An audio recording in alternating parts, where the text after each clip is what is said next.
Good day, ladies and gents, wherever you may be around the world, and welcome to Splendid Isolation number 184. Now, let me do my little bit of boom attack, and then we'll get on with the stream.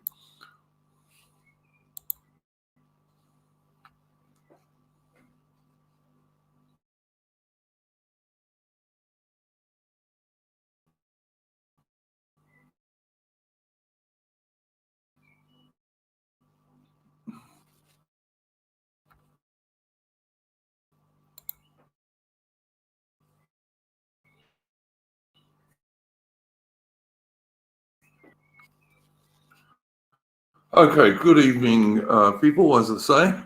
Had a busy week news-wise, once again. Got a couple of new guests on the stream this evening, plus one of people's favorites, which is Mitch, also one of my favorites, by the way.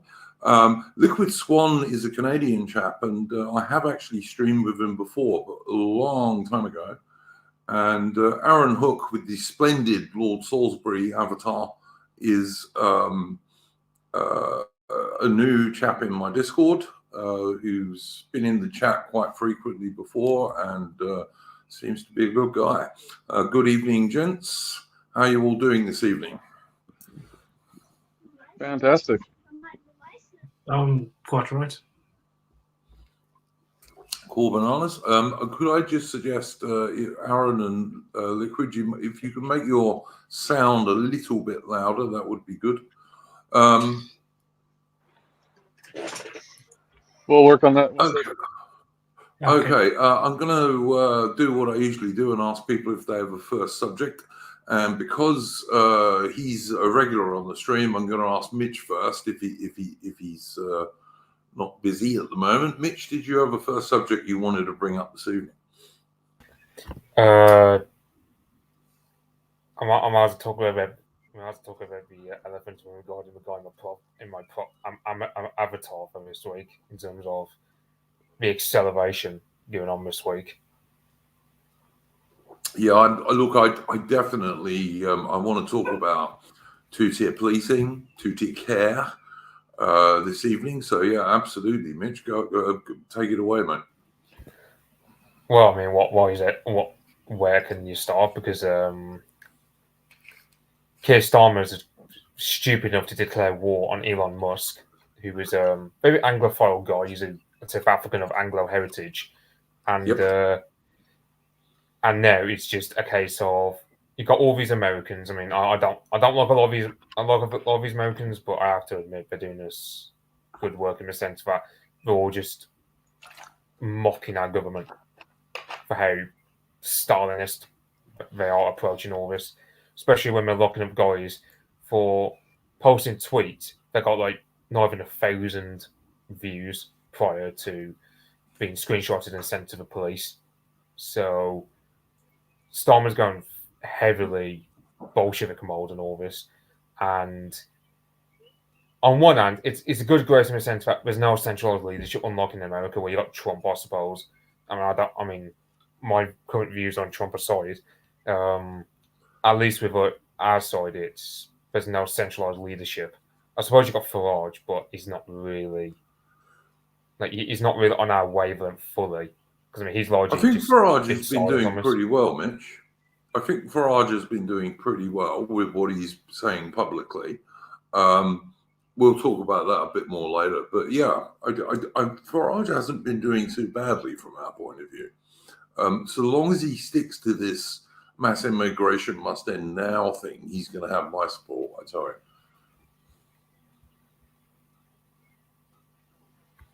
you. Yeah, it's. I suppose. I mean, the thing is, I suppose it depends on what reform does between now and the next election, because I don't think the Tories are going to do very well. Mitch, I mean, the only thing we're hearing about the Tories, this week is just how Rishi Sunak is in California.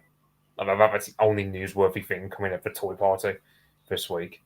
But you've got Farage, who is actually the opposition at this point, because I mean everyone's talking about him. It's either Starmer or Farage. No one's talking about the Tories, so I think.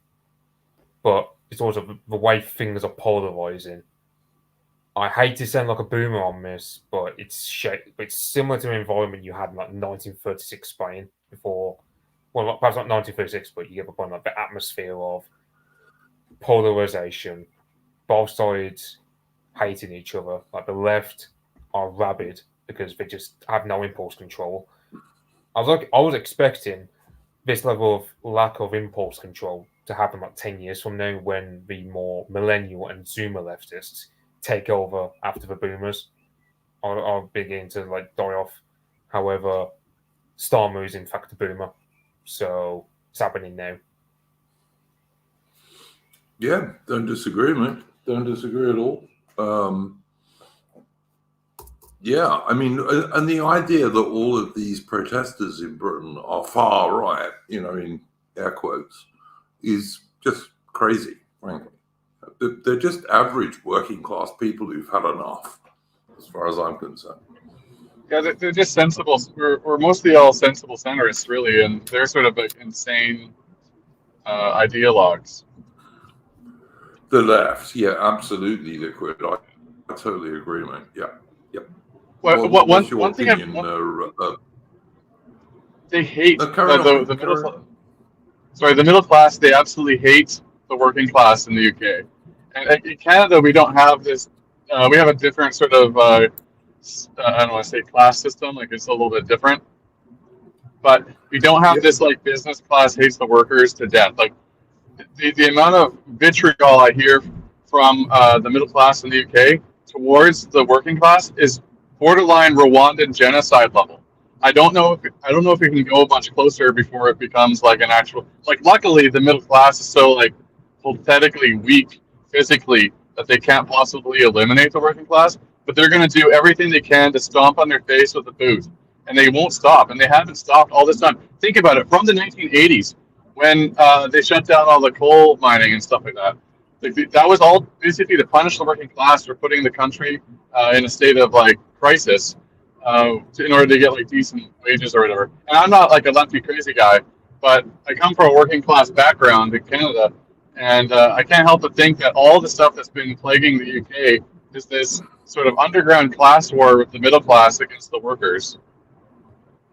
I think there's some truth in that, Liquid Swan. Like, I don't know if you can hear the anger. Like I actually have like an anger in my soul because of this. Because like I come from a little bit of a working class background, and I'm at least half British, and the rest of me is European too. But I'm at least half British. A couple of my grandparents, great grandparents came directly from there.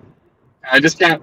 It bugs me so much, to hear all these people suffering because, and the working class guys making these like illegal tweets. They're not necessarily thinking in revolutionary terms. They're just thinking, these Muslims would be R-wording all our kids or whatever.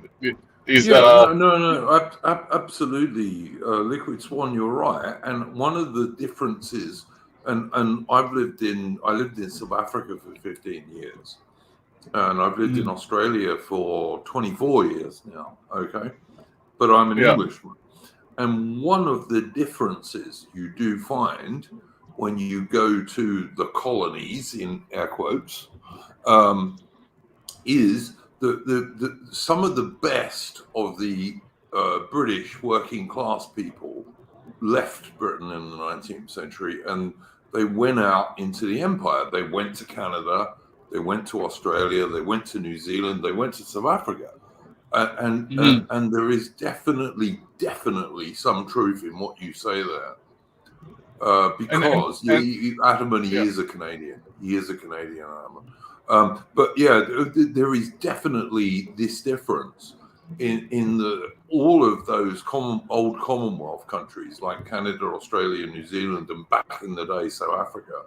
They did not have this 3-tier class system, working class, middle class, aristocracy. And in Britain, even under Disraeli and certainly under Lord Salisbury, which I'm sure Aaron will have something to say about, the one nation conservatism in the 19th century, in the 1870s, that Disraeli was pushing, and that Salisbury to some degree followed on with, was actually an alliance between the working class and the aristocracy against the middle class. This is the funny thing. This is the funny thing. Well, and I got so despondent about this whole thing, right, where they're basically just crushing all these blokes that are coming out of the pubs angry, and their anger is righteous, their anger is just, and I just couldn't help think, but they gather up in these places to have a protest and whatnot, and that's all good. Well, it's bad in some ways because it's organized, but not organized in the right way. And what the government does is, I saw this on video, and I can't remember the video, but you can basically, it's a bunch of guys. It looks like Trafalgar Square, it might be something else. And there's all these like working class guys there waving their England flags, all looking great. Mm-hmm. And then all of a sudden you see the cops marching the crazy left wing middle class cocks down the street and towards the very peaceful working class demonstration.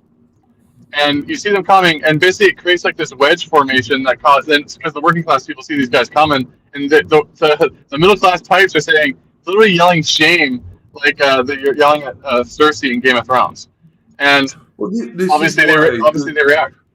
This is why the cucks, as you correctly say in Britain, the middle class cucks, which is the right word for them.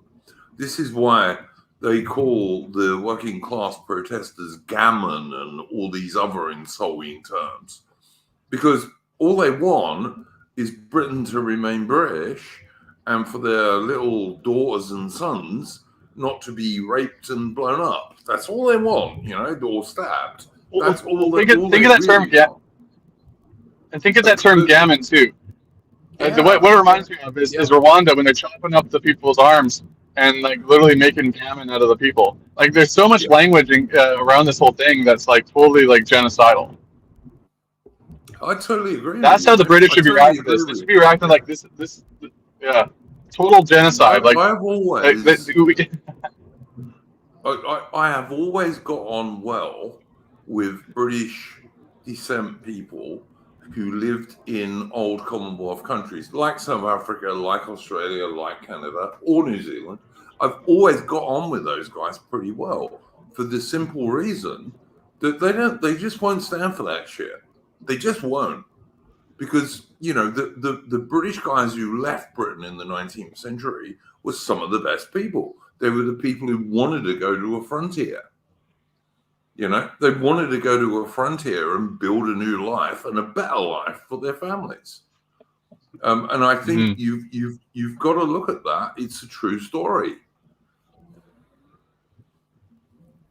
Yeah, and I wrote this article about like how the working class, it'd be helpful if they were more tactical. Like, for example, when they had that protest where they brought the leftists in, the cucks in from the one street.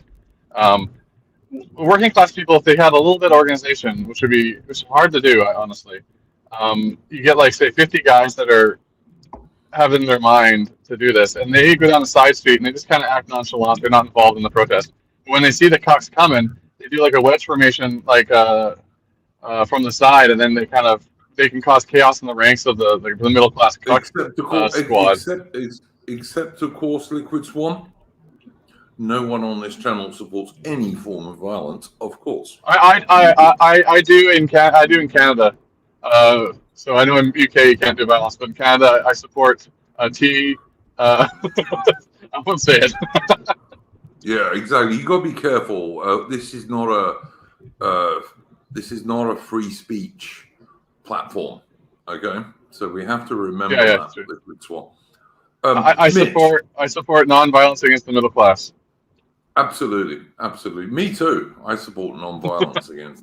But yeah, they are cucks. Many of them are cucks. Not all of them. There are some good middle-class guys in Britain, but they are a minority of middle-class guys, I would kind of suggest. Mitch, please carry on. What's your opinion of this? Because you're an Anglo-Celtic British person, particularly an Anglo, because you're very proud of rightly very proud of your Anglo-Saxon heritage, as am I. So what's your opinion of this stuff? Well, I mean, I was reading about the Russian February Revolution earlier, which was a case of a petite bourgeoisie overthrowing the upper class who were largely disconnected from society at large, as well as like the art, as well as like you had a situation like the Cossacks refused to restore restore law and order for the Tsar. I don't know how that would play over here because it's like the middle class are largely in lockstep. Like they're the ones who rule over the institutions. Like how are you gonna? Because the working class aren't enough. Like that's one thing that Yeah, AI you need a destroyed. bit of leadership, Mitch. I think you need some leadership in there as well. Yeah, this is where someone like Elon Musk comes well because he's got his fingers in a lot of pies, but also he's proven to be quite a good guy to red pill. I would say, quote unquote, for lack of a better way of expressing it, because he he started basically post like 2018 stuff, and I'm going, yeah, he's not far off really from getting into our circles. Like, give him 2 years or something, and he's like posting perhaps the kind of stuff that Stephen Molyneux would have posted back in 2019, or posting what stuff that Millennial Woes would have posted 5 years ago as well. So that's one thing I'd say we could do well on our side is just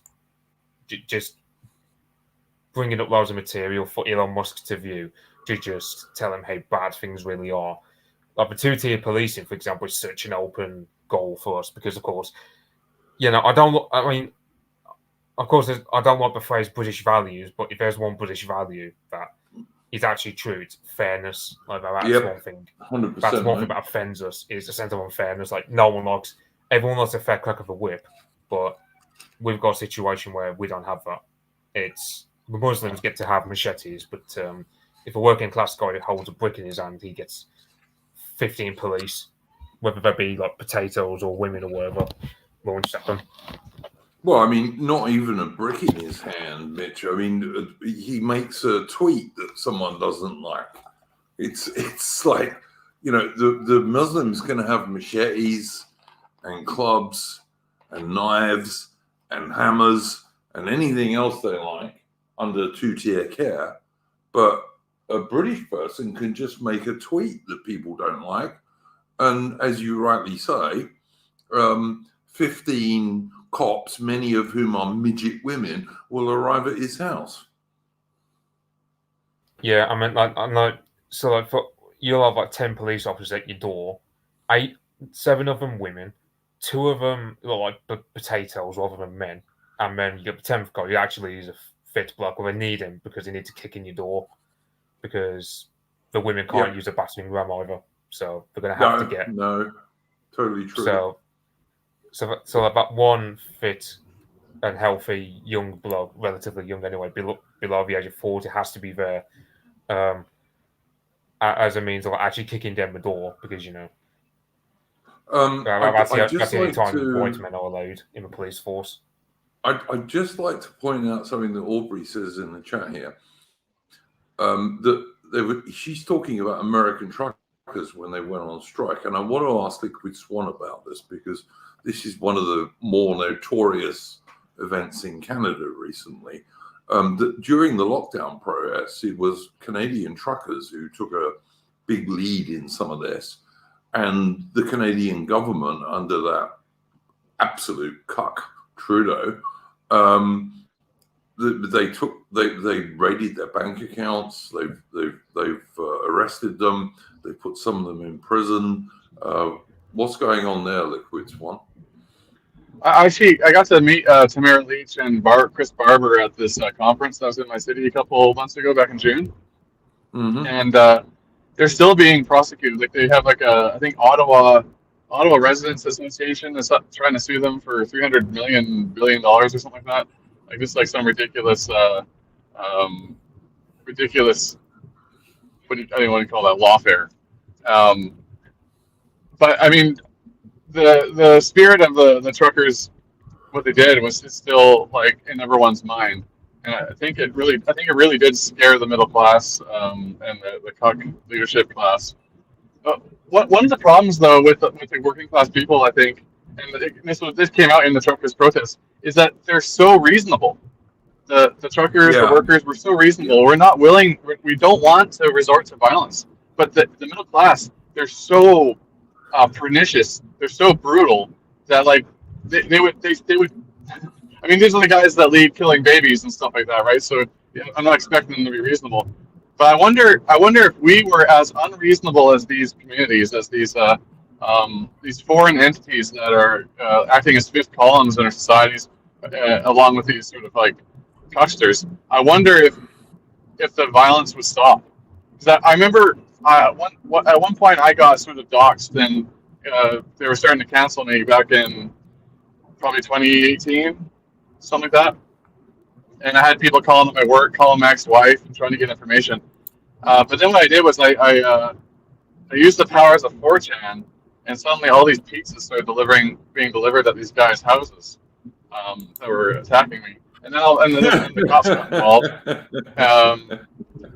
They called the cops on me, and well, I ended up winning anyways. They did all the assaults stopped as soon as you push back, even like an inch.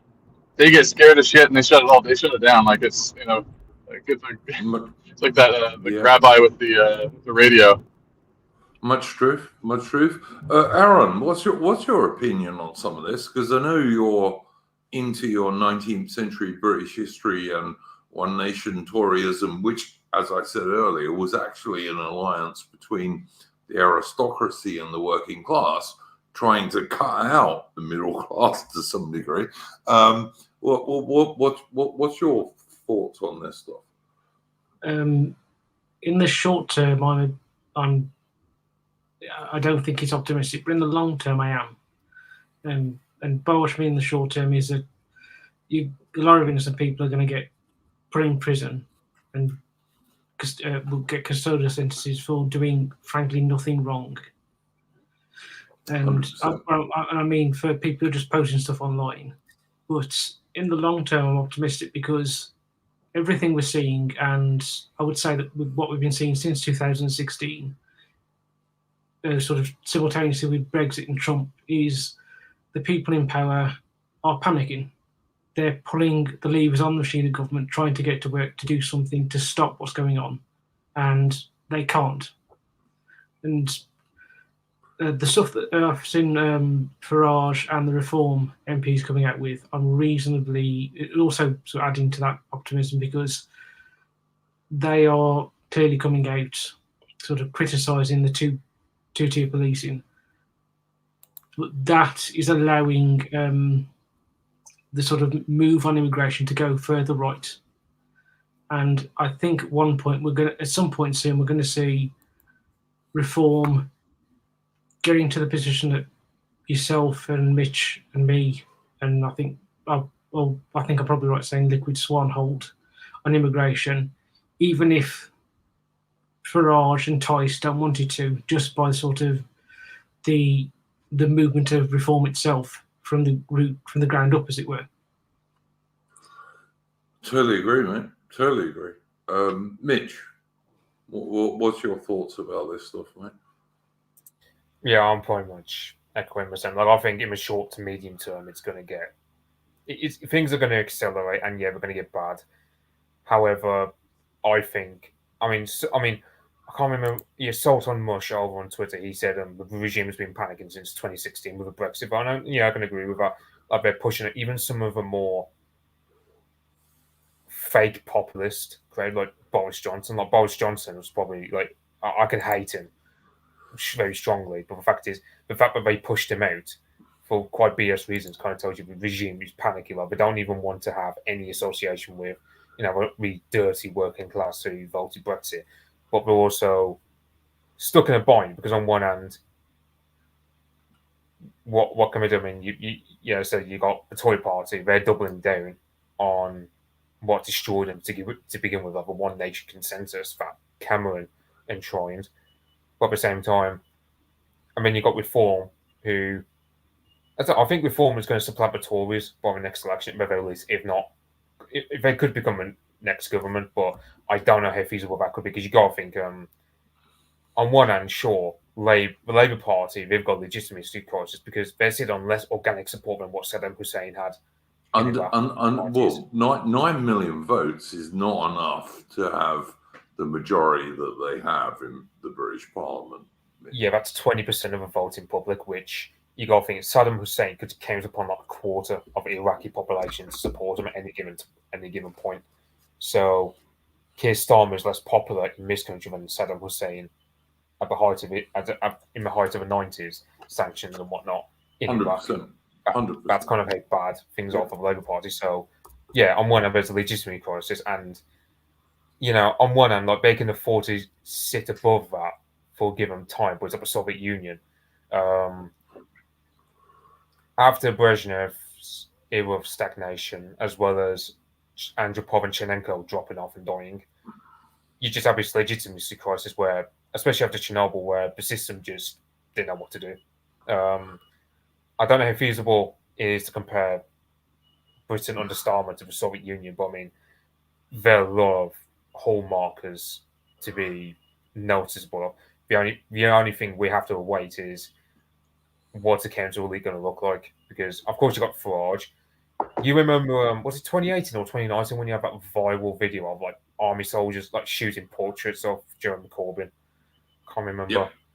But yeah, you had that, and I'm thinking there are perhaps because this is the thing, because people often think that for the army to side with you need all the top generals, and go, no, you only need a minority of them plus the NCOs, which the NCOs are on our side. They're the backbone of the army, Mitch. Without NCOs, the army would not work. They're the backbone that's what of the happened in army. the Spanish Civil. That's what happened in the July coup of Spain in 1936. You had the minority of actual top army generals, including Franco, on the rebel side. So most of the top generals were on the side of the Republic. However, most of the middle rank officers, like the vast majority of them, like the NCOs and etc., were all on the same side as Franco. And that's kind of the situation I'm looking at things. I go, yeah, they might be able to pause the army in terms of its top structures, but yeah, so I think there'll be counter elite forming in the years to come, because this can't go on indefinitely. How accelerating things. I mean, have you seen like the video earlier of GB News where they're saying they had to ship in Marxists from like Germany and Turkey to protest against reform?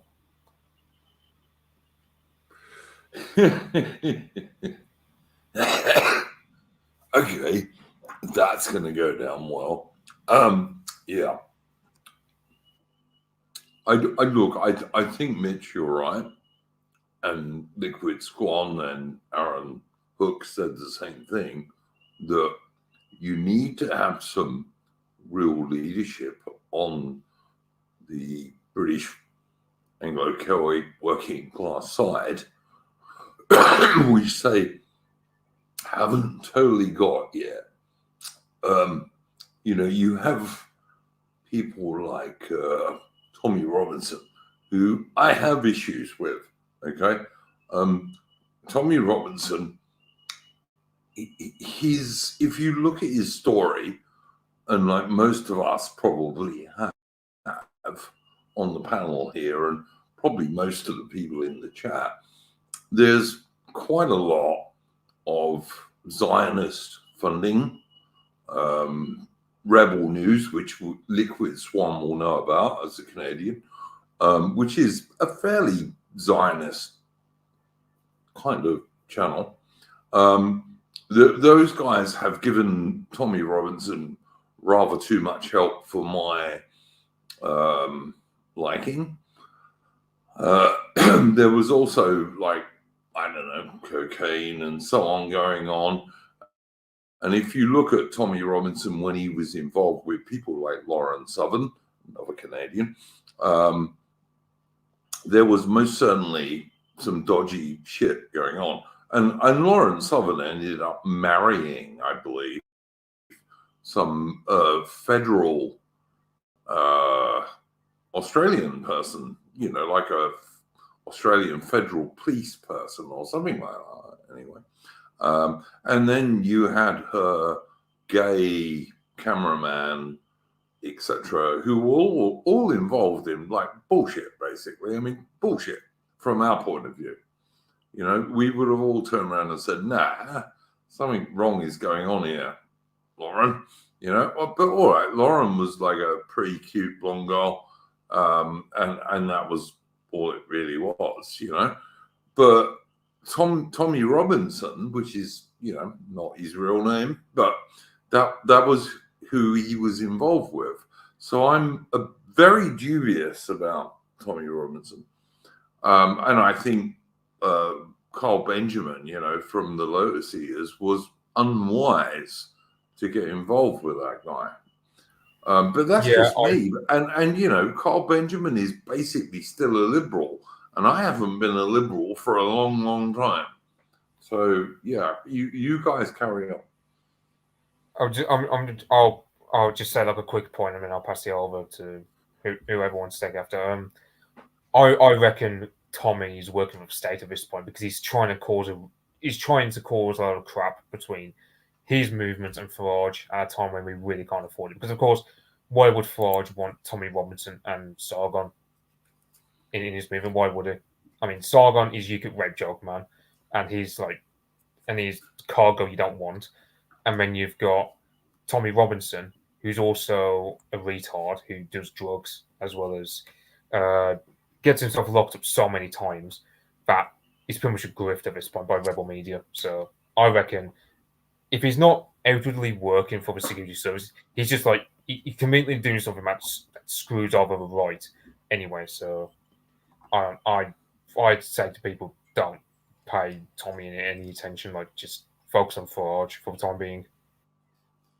100. Liquid Swan, Aaron Hook. What do you think about that?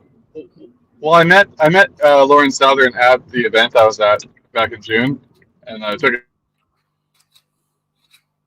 better.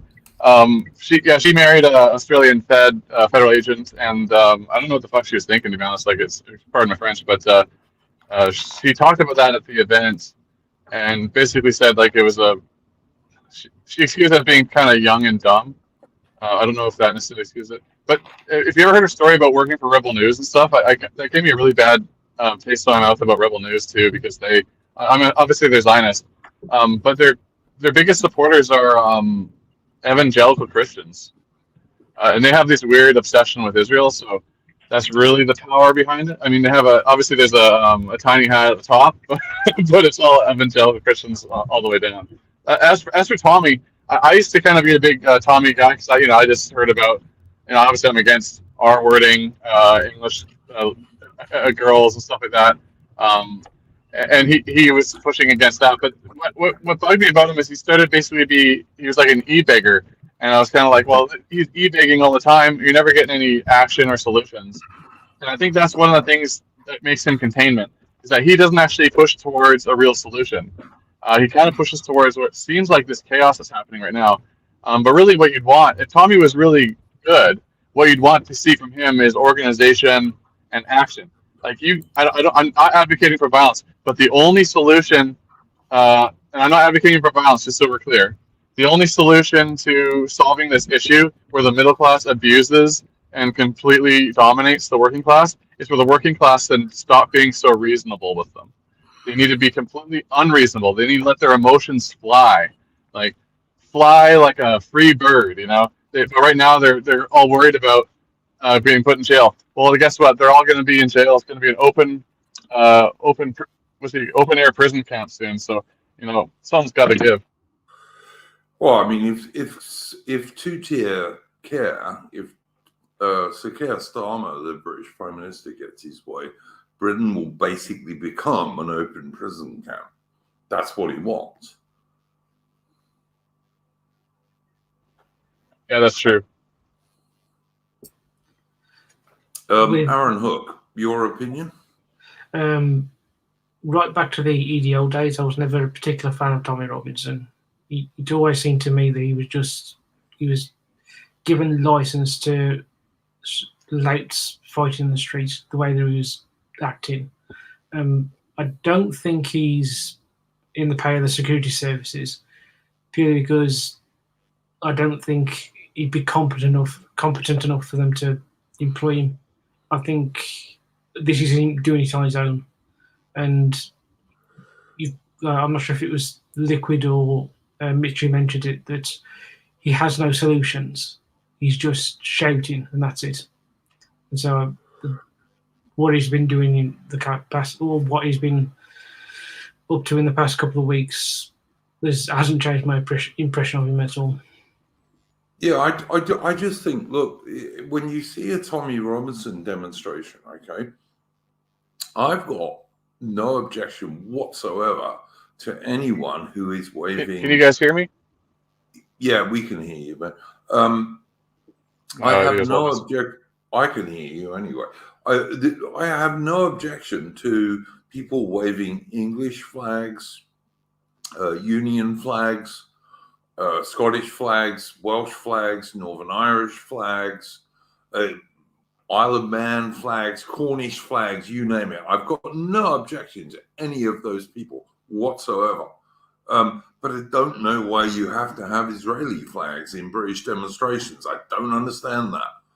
Like, what the fuck has Britain got to do with Israel, you know? Or Palestine. Don't get me wrong. I'm not in favor of Palestinian flags either. I don't think Palestinian flags or Israeli flags have any position that they should be waved in British demonstrations. Never. But Can't you disagree guys with tell that. me what you think. You guys tell me what you think. Well, we have the same issue in Canada. Like, no one, if you wave the, I mean, I don't really see the Canadian flag as very patriotic, anyways, because they brought it in to basically eviscerate the meaning of the original flag, which had like Scottish, French, Irish, and English symbolism on it. It's called the Red Ensign.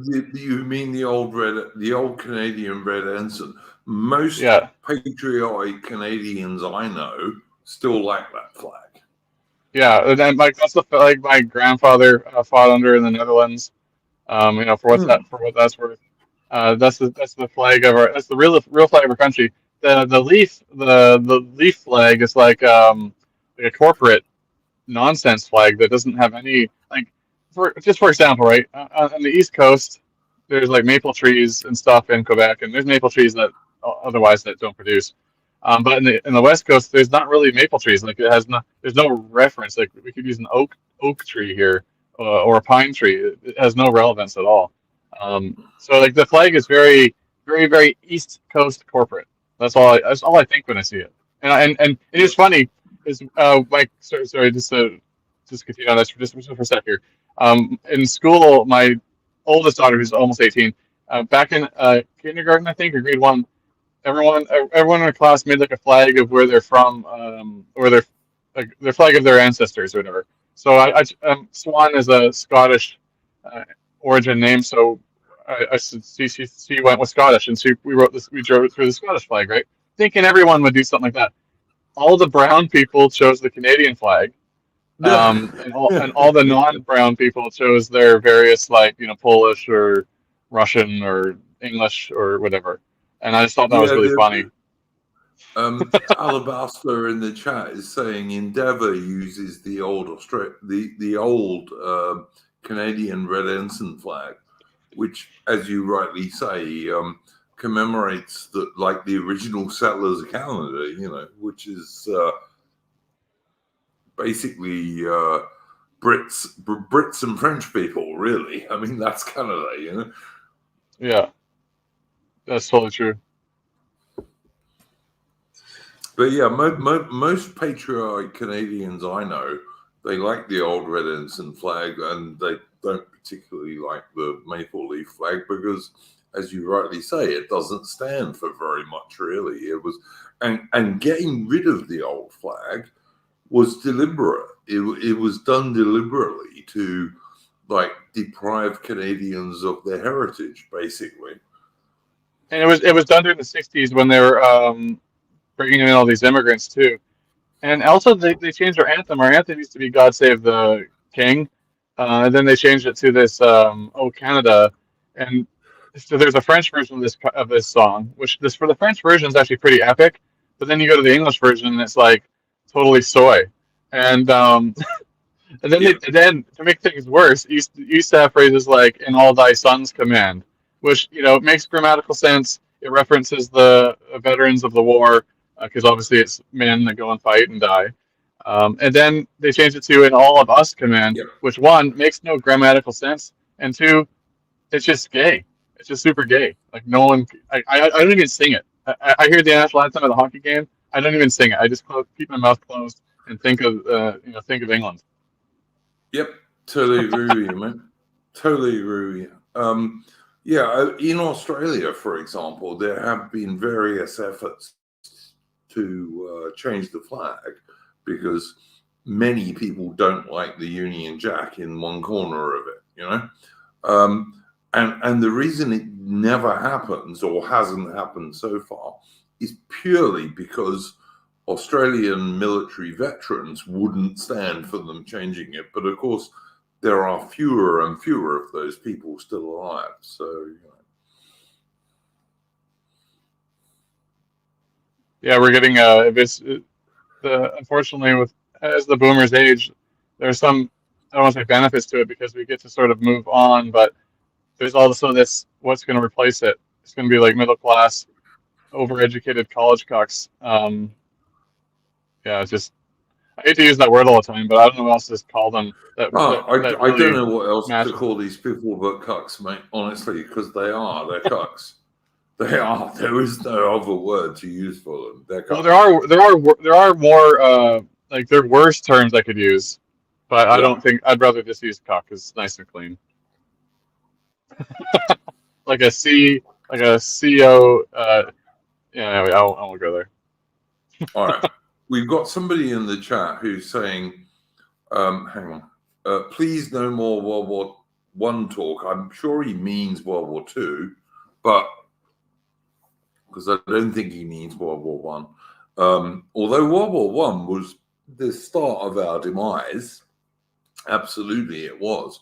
But I think Lothar Sheffield means World War Two. But I've got to say to you, right, and what you have to understand, no matter what your political position is today, is the vast majority of the men who fought World War II, whether they were British, Canadian, Australian, New Zealand, South African, or American, the vast majority of those guys today would be regarded as far right. They absolutely would be, because they were absolutely nationalists for their own country and for white people, generally. They were.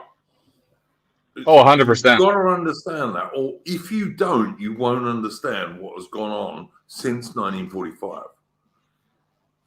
Oh, yes. If my grandpa passed last year at age 97. I didn't really talk to him about this stuff because I'd rather just spend nice chats with my grandpa before he went.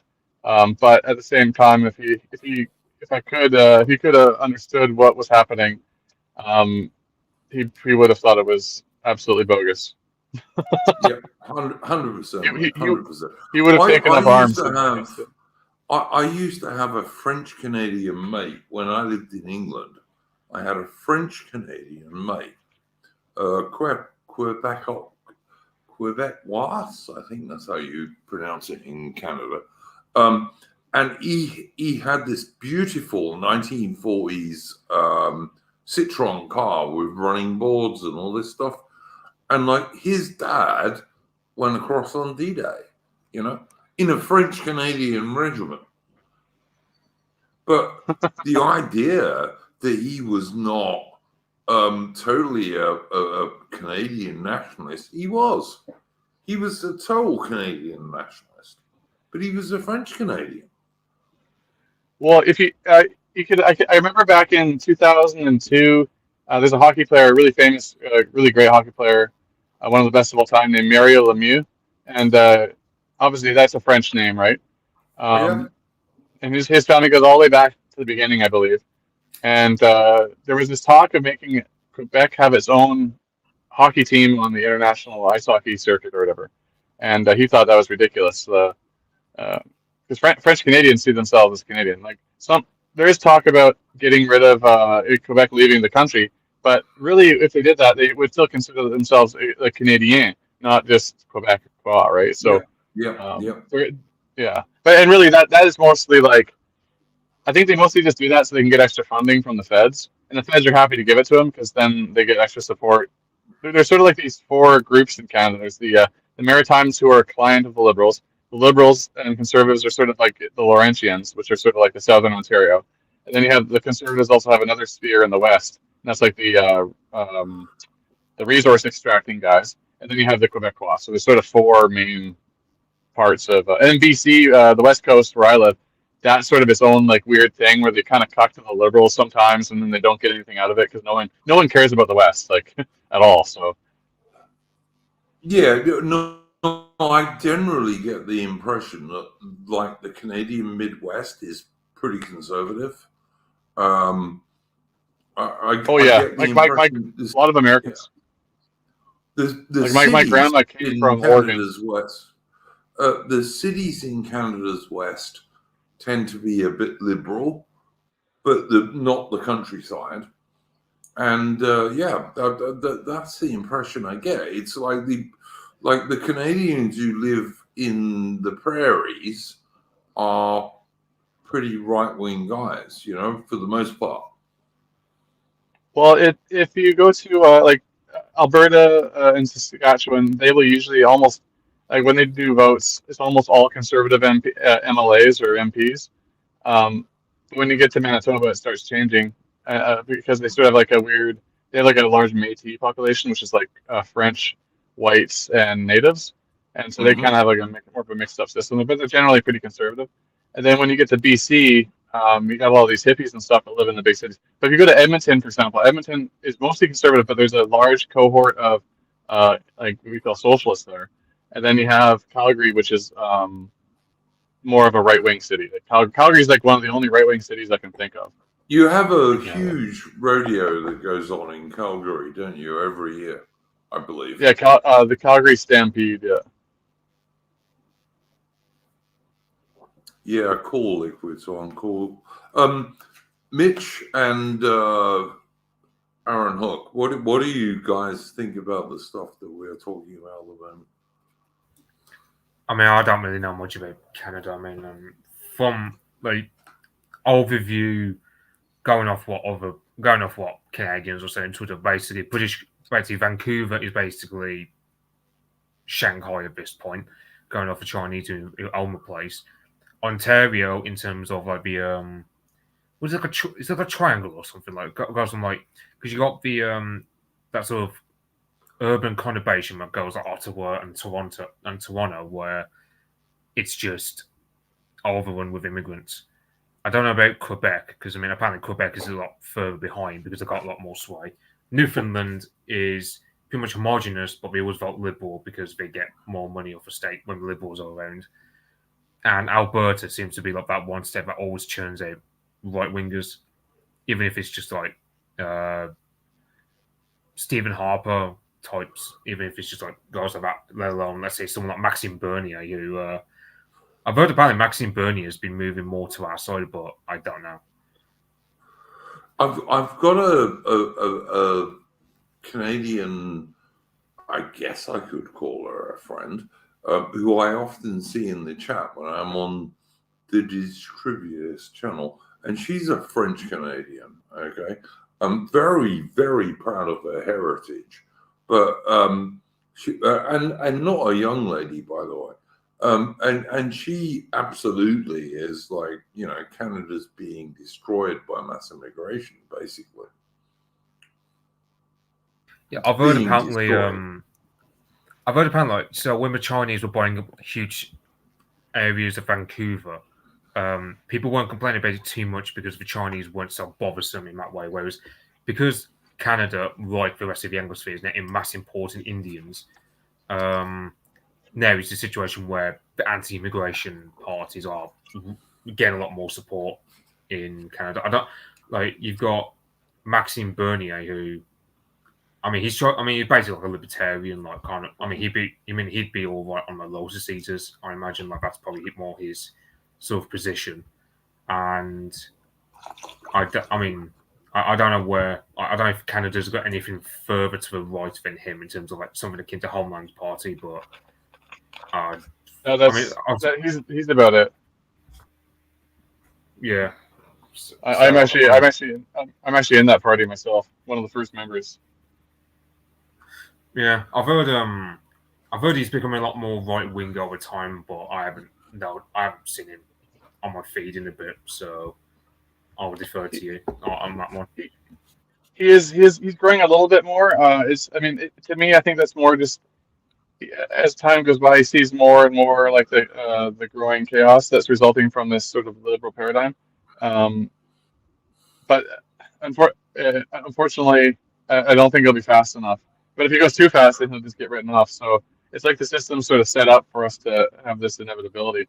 But I think that's going to, honestly, even though I call for no violence, like the trend will be towards mass violence. I think like that's what I've been trying to kind of prevent. But it's sort of like being who's that Greek the Greek story. The girl that knows the future but can't convince anyone that it's going to happen.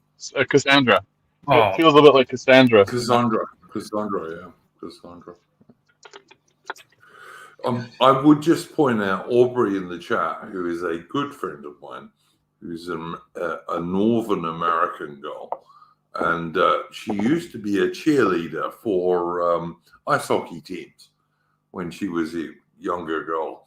So yeah, I think she's probably right about this. And I've known some ice hockey guys, and they were pretty tough. So yeah, all right.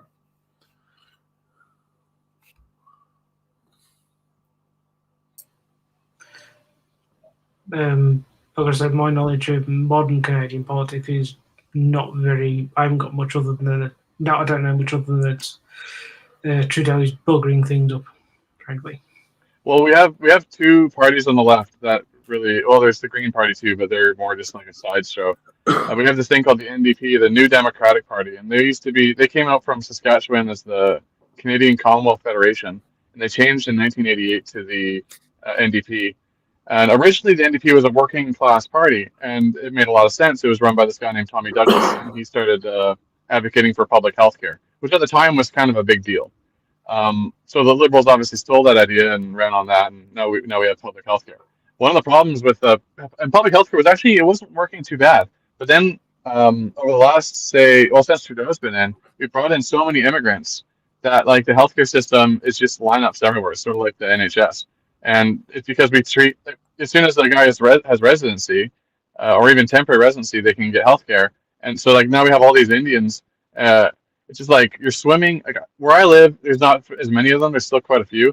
But if you go to Vancouver, it's like swimming in Indians. Like you can't go anywhere without running into them. Like it's great. And they work at all the Tim Hortons, all the fast food places, at the malls. They work at all the kiosks. They're running up, please sir, buy my wares, and but then you wonder, and then I try to explain this to my parents. I'm like, look, if you keep bringing Indians, they're going to take all the jobs, and like, where are your grandkids going to have jobs? The only way, I think the way for sort of, let's say European stock to survive this is just to like practice extreme nepotism, like hire your family. Like, that's what the Indians are doing. They're hiring their family. You get one Indian manager in a restaurant, they're going to hire all Indian friends, even if they're garbage. They just do it. That's their honor system, right? So we got to start adopting to adapt. I'd just like to say to Sonny Jim in the chat, who says the only Canadians I've ever met were liberal ones from Toronto, and they were absolute snowflake a-holes.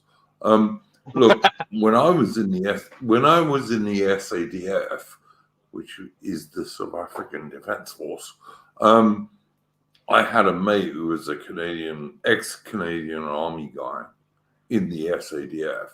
I had a Canadian mate. I had an American mate. Don't write people off in that way because it's not true. Like my Canadian mate, trust me, was like at least as right-wing as I was, and also not a coward. So whatever. So I'll just say, well, there's plenty of cowards here. there's plenty of cowards here. I mean, I guaranteed, but like they're all sort of like overeducated, left-wing sub-elites, I suppose. Like they're the typical sort of Reddit soy boys. But we're just sort of surrounded with them, and they keep bringing them in from other countries too. So like the Indians. Okay, well, I won't go on the Indians too long, but they keep bringing more and more of them in, and it's funny because the worse things get, they just double down on everything. But the thing is, they think they're elite. They think they're really smart, but they're not. Like these left. That's the problem. Is like if you, as Socrates said, or as the Oracle said about Socrates, he's the smartest among all the Greeks because he alone knew he knew nothing. And that's one of the problems with educated people is that they think they know things, and then it causes this like more immigrants is going to raise the economy. How? It's just crazy. Yeah, I mean, look, first day of the Somme, okay? On the first day of the Somme, which was the worst day ever for the British Army. And let me make this clear because I see people lying and talking shit about this every day. About 19,000 British dudes were killed on that day, okay? There were loads more casualties, but they weren't killed. About 19,000 were killed. The one old Commonwealth regiment that joined in that were the regiment from a part of Canada which hadn't yet joined the whole of Canada, which was I'm trying to remember what they were called now. Oh, the Newfoundlanders. Yeah, the Newfoundland. Thank you very much, Liquid Swan. The Newfoundland regiment took part in that attack and also got absolutely slaughtered, like all the British guys did, because, you know, no matter how brave you are, machine guns are still going to kill you, and so is artillery. But they took part in the first day of the Somme. And I see people exaggerating the first day of the Somme very, very often. I've seen people say things like more British soldiers were killed on the first day of the Somme than in every British war before that, which is absolute bollocks, by the way. You know, like 25,000 British soldiers roughly died in the Crimean War. 23,000 British soldiers died in the Anglo-Boer War, 1899-1902. So no, not true, because about 19,000 British soldiers died on the first day of the Somme. Many more were wounded, though. And yeah, the Canadian Newfoundland Regiment, I think is how you pronounce it, were also took part and were also slaughtered because, like I say, it doesn't matter how brave you are. Enemy machine guns and artillery don't care, you know? Yeah, isn't it like with the Canadians that I'm not going off Passchendaele, I meant like crap film from like 15 years ago or whatever it was. Oh, that wasn't all that crap. Mitch, well, it was crap because they put in a all... romance story that didn't belong. Oh yeah, they did. They absolutely did. Yeah, I'm not talking about battle scenes. I'm talking about the romance angle. But yeah, I mean, you generally get the sense because I remember reading somewhere that the Canadians and Australians were, I think, and I don't know about New Zealanders. I imagine this qualifies as well. But because the thing was, they were better fed compared to, let's say, some of my ancestors, because over in Canada, for example, a lot more rural, they were better fed, and so they were healthier from the outset in regards to, like, you know, compared to, let's say, the average industrial working class Englishman from Birmingham, for argument's sake. Yeah, they were bigger and taller, mate. Bigger and taller. Yeah. So I'll mute. No, carry on, Mitch. I want to hear what you got to say. I'm sorry. No, I said mute as in I've got nothing more to say, so I'll let Aaron take after me. But they were bigger and taller than average guys from the seas because the Brits who moved to the old colonies like Canada, Australia, New Zealand, and also South Africa in the 19th century, they generally got much better food. And so they were bigger and taller. But they had the same sort of feelings and the same sort of courage as people from Britain. They did. No different. Yeah. What you were saying about people exaggerating things with the first day of the Somme, I really don't understand that, because just looking at the facts as they were are horrifying enough. You don't need to make it sound worse.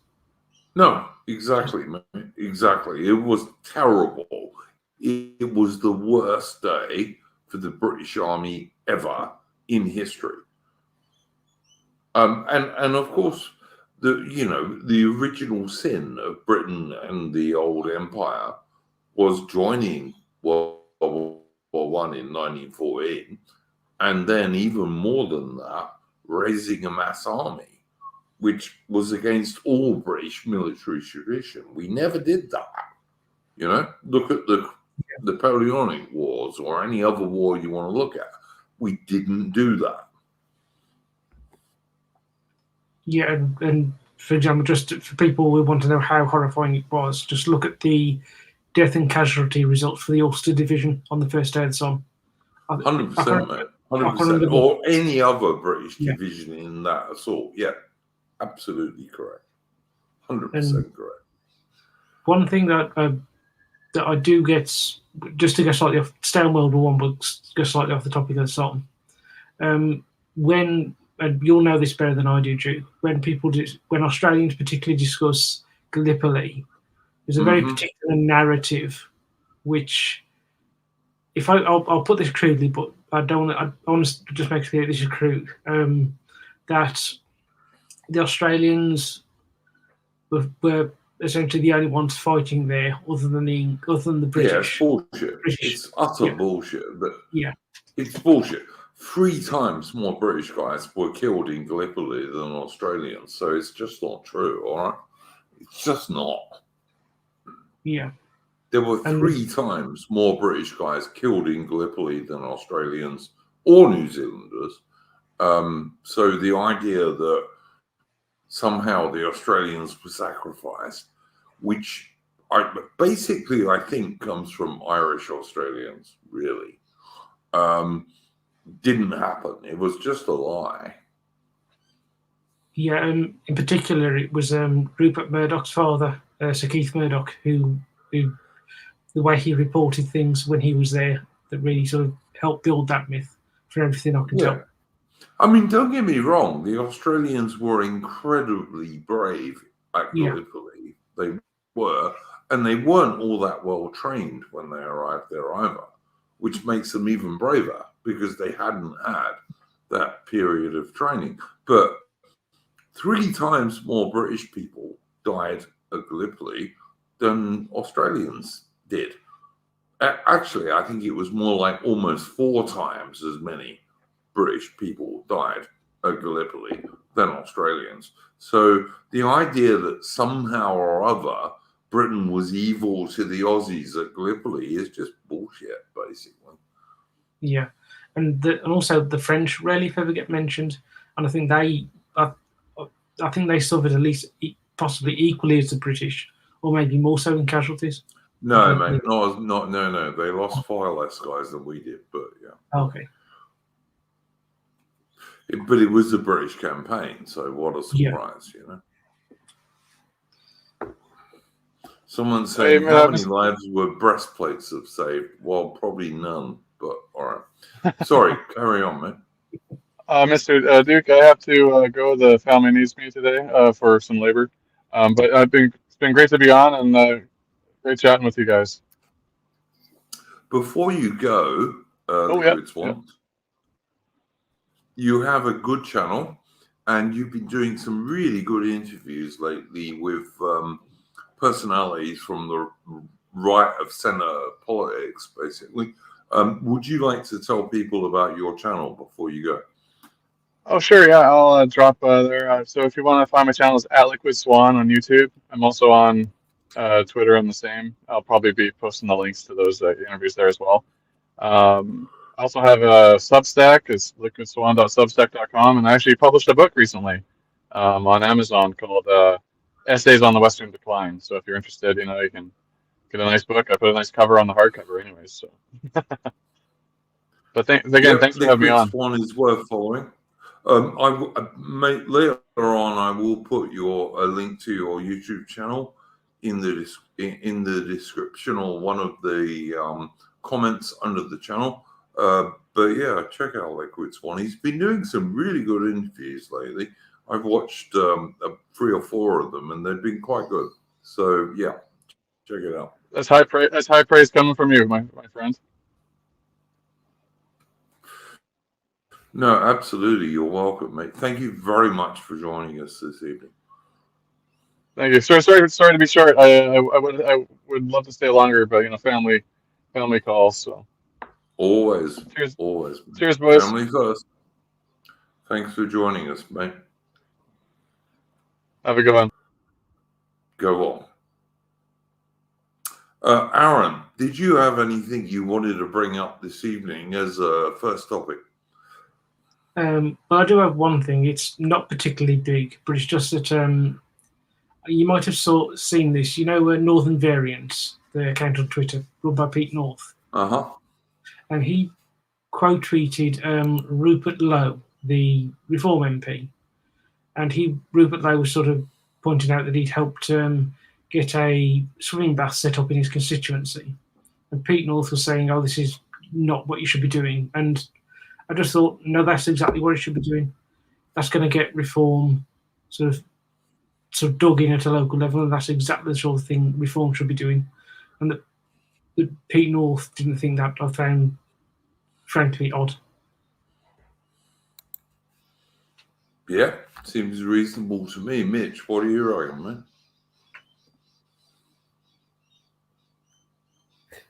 In the case of Pete North, that guy has worked in the IT sector, which I don't know how much experience you have with those types, but I've known quite a few of those types over the years, and there's a certain personality that gravitates towards IT sector, just contrarian, overly analytical, really overbearing. They head up their arse in the sense that they don't like listening to criticism of their ideas, and they can come across as very stubborn, for lack of a better way of putting it. Like, it just, like, on one hand, they're very intelligent in the sense that they're very analytical, and they kind of come across as quite autistic and whatnot, but at the same time, it's also infuriating dealing with those types, especially in politics, because someone like Northern Variant, yeah, he's just a contrarian at the end of the day. Like, he will just, because, yeah, I can agree with him to some extent on Farage. Farage is, in the sense that Farage is more of an oppositional guy rather than a guy who could be, but then again, he carries himself more like a prime minister, so perhaps the jury's still out on that score. But yeah, I've muted that guy a long time ago because, as I said, it's just another one of those guys who used to work in the IT sector.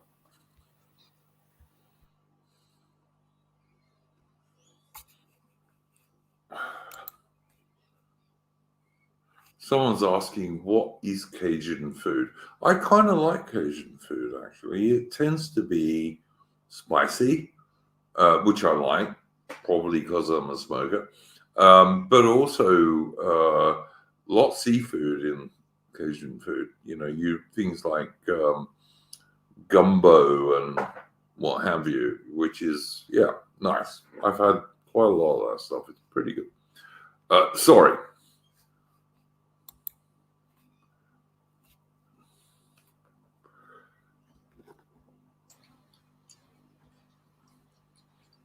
I'm one of these people, I don't think you have to go to Pakistan or India or wherever for your food.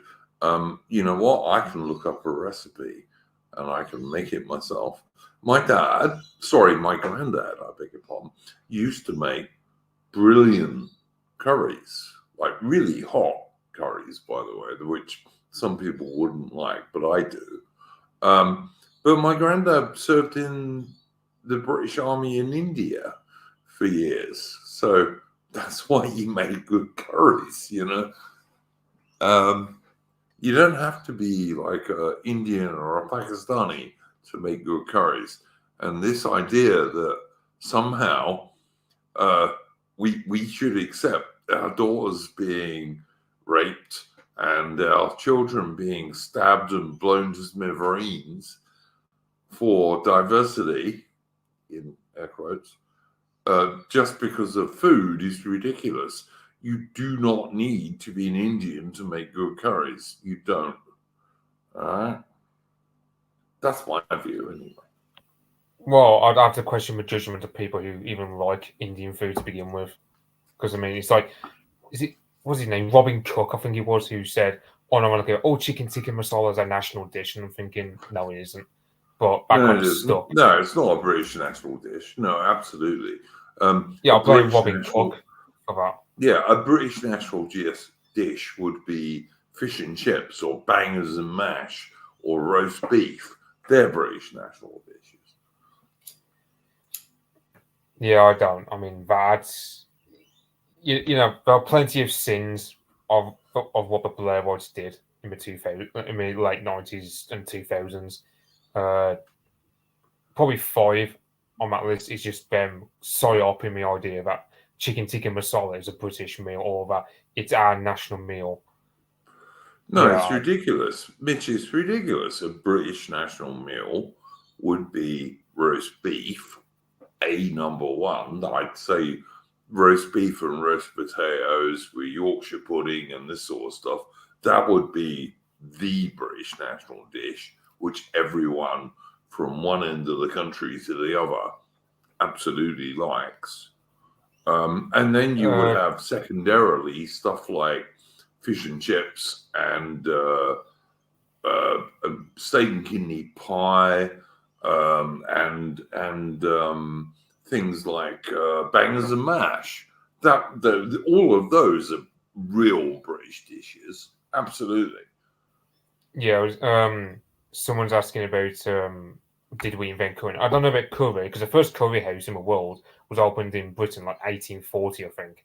But then when we were indigenous countries, like we were a country with, you know, we didn't have to have diversity to just have a curry house over it. But also, secondly, I think it was kebabs because some people think that kebabs were invented by the Indians. No, they weren't. In terms of the way we use them, it was invented by the British because when we would go into Afghanistan before the Battle of the Khyber Pass, you would have a situation where you don't have meat, but you'd have like swords or bayonet knives being used as like the actual to hold the meat. That was kind of like the origin of the kebab. In a way, we mean, although it's controversial because Turks and Persians will claim they're the ones who invented it, but I mean, in a modern sense of it being marketed all over the world, it was us who pioneered it. So I would take the kebab personally as being a British invention. Guys, my good friend Aubrey saying, I love all you Brits, but those puddings and steak and kidney pie, I think she means steak and kidney pie. Oh my God, that sounds terrible. Guys, I've tried to explain this to her before, but please try and explain to Aubrey how steak and kidney pie is like really one of the nicest things you can possibly eat, because it is. I mean, honestly, steak and kidney pie is so beautiful and so tasty. It's just incredible, you know? Yeah, especially with chips on the side. I don't eat it with chips. I eat steak and kidney pie with either roast or mashed potatoes. But yeah, all right, fair enough. Now, I'm going to say one thing that you do always get with people who make the immigrants to bring in immigrants so we can have better food is they claim that British food is bland, and it's just utter nonsense. Which it's not. No, absolute nonsense. Really absolute nonsense. I never have understood that.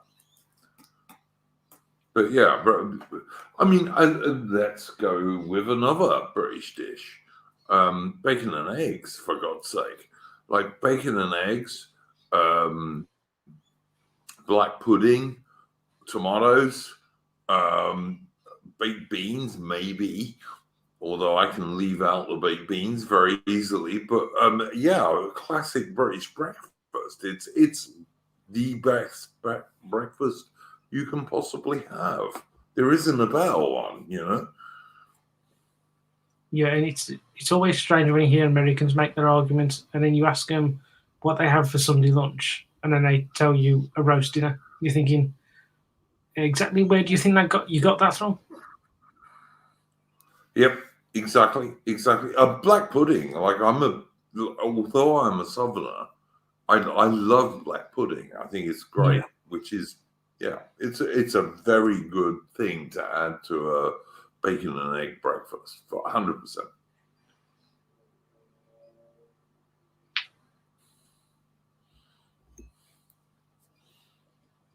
Someone's saying bannock cakes. Yeah, absolutely. Yep.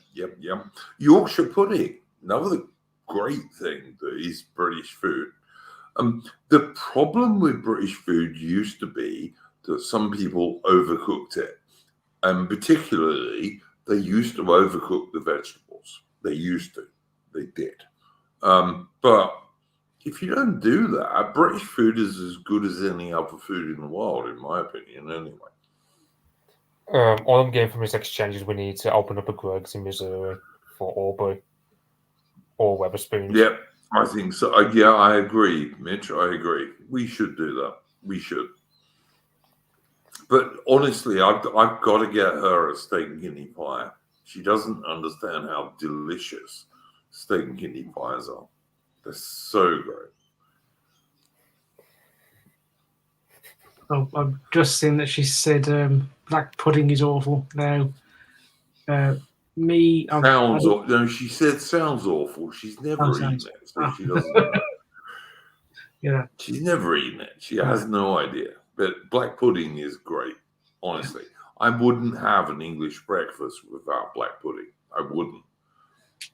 Yeah, as a born and bred black countryman, I'm sort of duty bound to defend black pudding. Yep. I agree. And like I say, I'm a southerner, mate, but I like black pudding. You can't have bacon and eggs without black pudding, really. Yeah.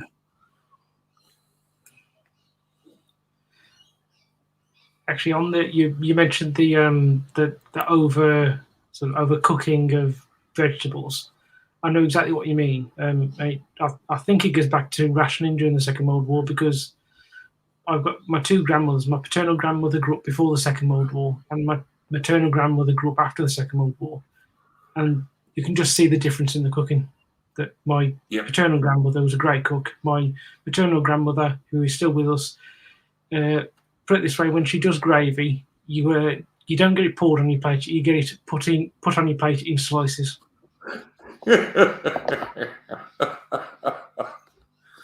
Yeah, my grandma was not a good cook.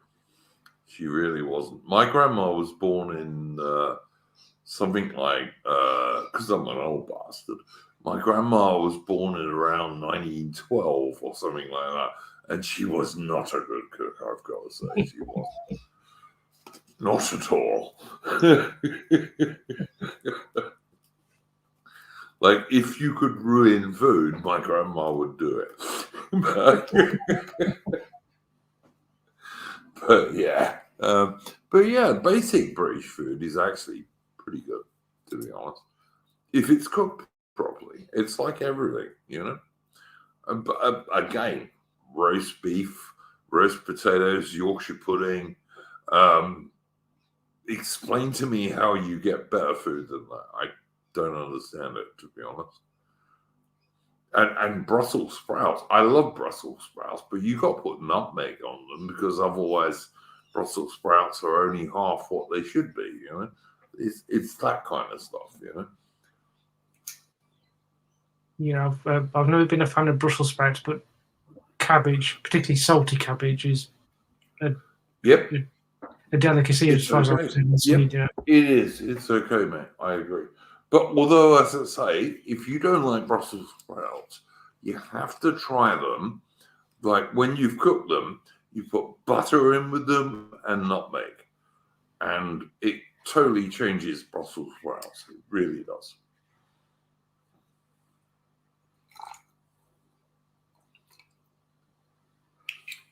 So yeah, absolutely right. Where do we think to? Sorry, Mitch, but carry on, mate. Big Tom. I was going to say, I don't know if, I don't know if we wanted to pivot to another topic or something, or just carry on this cuisine topic. No, I was trying to get back to politics, Mitch. What do we think's going to happen in Britain under two-tier care? Short to medium term, more acceleration, more people getting locked up, and things getting crap because. I don't know if you saw the news earlier that what was it? Oh yeah, they're cancelling the idea of social housing being exclusive for British citizens. So in other words, we're building council houses for any bugger with a pulse at this point. So yeah, in other words, if any guy of my age group who's looking for a house, well, he's just been put back of the queue again. And actually, Farage actually mentioned that in his speech about the riots. People were saying, "Oh yeah, like immigration housing." So you know, perhaps that's something Farage will capitalise on in the times to come. Reform are going to eclipse the Tories, I feel, but it depends on how they do it because, as I said, Reform haven't got that local game as of yet in terms of having boots on the ground in the same way the Tories, Lib Dems, Labour, Greens, etc. have them. So we'll wait what will happen with Farage in that sense. We're going to get more riots because people are just. Remember, the regime went mask off too early in terms of how two-tiered the policing is, as well as how thoroughly anti-white it is at this point. I mean, this is because I mean this factoid only became prevalent in America. I mean, even in America, I mean, it doesn't affect America in the same way because they've got the sheriffs, so it's a lot more decentralized. Whereas over here, it's a lot more centralized. Like you can have like, individual police officers on the ground who are all right, but because of guys like Mark Rowley at the Met and I can't remember the West Midlands guy, but I'm not. But everyone will know his face by now. These are the ones who control the police force. You're just going to see a lot of simmering resentment beneath the ground. I don't want to have to keep like, comparing things like, I don't know, let's say Russia or Spain or other bombing. You look at the sentiment that existed before the February 1917 revolution in terms of simmering resentment on part of like the lower classes towards the system. That's kind of where we're headed. Whether Farage will be able to leverage that into council seats and later on winning a triple-digit number of seats in Parliament. Because, as I said, the Tories, I mean, outside the boomer generation, they don't have anything. I mean, for people below the Tories are gone. I think they're gone. Yeah, below the age of 40. I think they're history, largely. Yeah, in terms of like people below the age of 40, no one votes for them. More under 40s voted for Farage than voted Tories. So I think that's also going to go up because I can't remember how long ago it was, but there was also a poll saying that like 18 to 25-year-olds, like in terms of the men, vote for Farage in equal numbers as those who vote for Starmer. Perhaps that will go up because things are just going to accelerate. The mainstream offers nothing to young men, and I think in the sense of our side, it can get better, but economically, it's just going to get a lot worse. Like nothing's going to get any better. I say nothing's going to get better. It's going to get infinitely a lot worse because. But be glad that our enemies are emotionally brittle retards in the form of Starmer, rather than someone like Blair. Yep, totally agree, man. Totally agree. I think yes, you're right. Things are going to get worse in the short term, but in the long term, this might actually free the real British people to be what they really are, which is a nationalist, good people, basically. In the long term, I think Starmer has made a basic mistake. which is, you rightly say, Blair wouldn't have made. He has made the British people see themselves as a people who, you know, we don't want our little girls stabbed, blown up, raped, all the other things that has been happening for far, far, far too long. And I think Two-Tier Starmer has made a basic mistake because he's a twat, basically. Yeah, I've got to say I agree with both of you. On the Tory party, I think they will go, but it's going to be a gradual process over the next sort of 10 to 15 years. What I think you're probably going to see is Reform rise and sort of become significantly larger at the next election, enough to force the Tories to ally themselves with Reform, and then that will probably cause some sort of split within the Tory party. I think it'll happen, Aaron. I think it'll happen before that. I think Farage has a genuine chance of becoming Prime Minister at the next British general election. He has a genuine chance of doing that because I think a lot of, in air quotes, normie basic Brits will vote for him next time because you can't vote for Two-Tier Starmer, obviously. And like, I don't think anyone even cares who becomes the so-called Conservative Party leader now. Yeah, I don't think the Reform will be prepared enough for that by the time of the next general election. That's what I mean by that. I hope you're wrong. Yeah, I hope you're wrong, man. I hope you're wrong, but yeah, okay. but I think that the thing that sort of Rupert Lowe is doing is going to help them quite a lot. And I would agree with you. There's a lot of people who will be more than willing to prepare to vote for Reform, and Farage particularly. But I don't think they will Reform will agree. So long as Nigel Farage sticks to mass immigration must end now, I just really do believe that Farage could become the next British Prime Minister. If the next election is 3 years or more away, which it almost certainly is, yeah, I think he could become the next British Prime Minister if he sticks religiously to mass immigration must end now. I think most average Brits are going to vote for him. I really do. yeah. So long as he sticks to that, of course.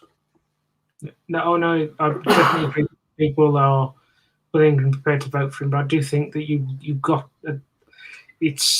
you're going to have still some people who are going to be loyal to the Tories left over. I think that it's purely very elderlies, mostly very elderlies, is my opinion, and stupid, elderly and stupid. If you vote for the Conservative Party in that instance, and like all of these British red wall voters, you know, the traditional British working class guys, who are the guys who've been doing these protests, who are not ultra right wing at all. Actually, they're conservative socially, and they don't want their daughters raped, stabbed, or blown up, or their sons. But yeah, I just think if Farage really, really clings to and sticks to mass immigration must end now, and Reform will stop it. And obviously he's got to do it when he gets to power. But if he actually sticks to that and stays with that, I think he could win the next general election. I really do. I think British people are fed up enough. And look, let's go right back to Enoch Powell in the late 1960s. This has been view of most average British people ever since then. Mass immigration needs to stop. That's what they've said all that time. I'm sorry, Mitch, carry on, mate. Okay, and the thing is, BNP was saying the same thing back in the mid-2000s. But the thing is, we can, like, on one hand, yeah, people don't like mass immigration, but it's not the primary issue they really vote on. I mean, if people always voted on behalf of mass migration, which I think things will change actually by October next election, just because Starmer has accelerated things. He's like, I think this kind of gives me hope in the sense that I think we will start to get re-migration done in my lifetime. I was resigned to it not happening within my lifetime, but I think it'll happen in my lifetime at all because Starmer's he's just massively falling the ball. Guys. Like he's all right. We now. But have also, to address... someone has said earlier we've got about to re-migration. This now, all right. I was gonna answer. We've got to address this now, Mitch. But that's what I was going to talk about. So someone's saying, is it legal to talk about re-migration? I reckon by the end of the decade, that's going to become a position Farage will get pressured a lot to talk about. Now, I can just imagine, because by the end of the decade, I mean, the Muslims are enough of a menace as they are now. I mean, you got, what's his name? Mohammed Hijab, who screenshotted tweet all over the place where he's saying, oh, well, if you don't like Islam, then move to another part of the UK that doesn't have it. Oh, and you best get used to it. Like, don't leave UK because UK is not an Islamic country. But yeah, all right. Well, but there's the thing, like it's retards like that where you just have to think. But this is why the Muslims are so hated, is because they've got low impulse control. So I think Farage will also get pressured a lot to talk about Islam, but I don't think he will because that's a preserve of Tommy Robinson, and that's also slightly blackpilling because, well, Farage won't talk about it because Tommy Robinson kind of ruins it, and also because the Reform Party chairman is a practicing Muslim. So I mean, I think that on one hand we've got a lot of roles to play in terms of pivoting reform to go in our general direction of re-migration as well, because as I said, the way things are going with these riots, it's going to pivot towards that way anyway. Unless Starmer actually makes it illegal to talk about anything right-wing, which he might well do, but I mean, even in the general election campaign, he hesitated before attacking Farage directly. It's not going to work, though. Mitch, it's not going to work. I mean, they can do what they like, but whatever Starmer does, it's not going to stop people talking about this. It's just not. I mean, Well, this is the thing, like, is it actually feasible? Because, I mean, it's like he's picking a war with Elon Musk, which is stupid because, Elon Musk has too many fingers and too many pies in America. Like, I think Elon Musk has more power than Starmer does, but yeah. Yeah, secondly, if he bans right-wing parties from even talking about anything right-wing, is he just asking for Weimar Germany conditions? I'm not promoting violence, but totally agree, man. Totally agree. Yeah, like Weimar Germany had a lot of assassinated politicians because the left were just rabid and refused to talk about anything that did not advance their goals. And it's one of those things where Starmer can open up a can of worms if he so desires, but he won't like the end result of it because, at the end of the day, it's like that JFK quote which says, if you make peaceful change impossible, then you're just going to make violent change inevitable. Yep. So that's one warning I'd say to the enemy about it. I don't think Starmer will do it though, because even in the election campaign, even when the Zara Sultana and all these far left and Muslim morons were badgering him to do so, he never attacked Farage directly. He never attacked Farage. He didn't even try to blame Farage at all during this whole unrest. I think Starmer will do it, but because he will be forced to do it. But I think it will be an absolute mistake. That's my opinion, Mitch. Anyway, but yeah, I just don't see how. I said, like, I think. Do we think? Because I mean, you got AI who reckons, because he's got the whole features of them turning the woke back, well, that idea is pretty much dead now because we've just found he's out lost. that the Labour AA has lost his bet with Warren McIntyre completely. Yeah. There is no way Yeah. the woke is getting brought away. Yeah, because now because I mean I thought it was going to happen 10 years from now, but it's happened now, where we're now run by emotionally brittle retards. We're not run by calculating evil men like Blair anymore. We're run by emotional retards who think impulsively. There's no way you can put a woke away when you got guys like that in power. 100%, mate. You're totally right, in my humble opinion. But yeah. Also, with the re-immigration policy, I don't think people quite understand the sort of threat that the Muslim vote has to sort of precarious position that the Muslim communities are in concerning the Labour Party. Because if they say if you get more of those Muslim independent candidates winning, you might see elements of the Labour Party turning on the Muslim communities out of sort of partisan sort of vengeance. Don't see that happening, but okay. I don't see that happening, but okay.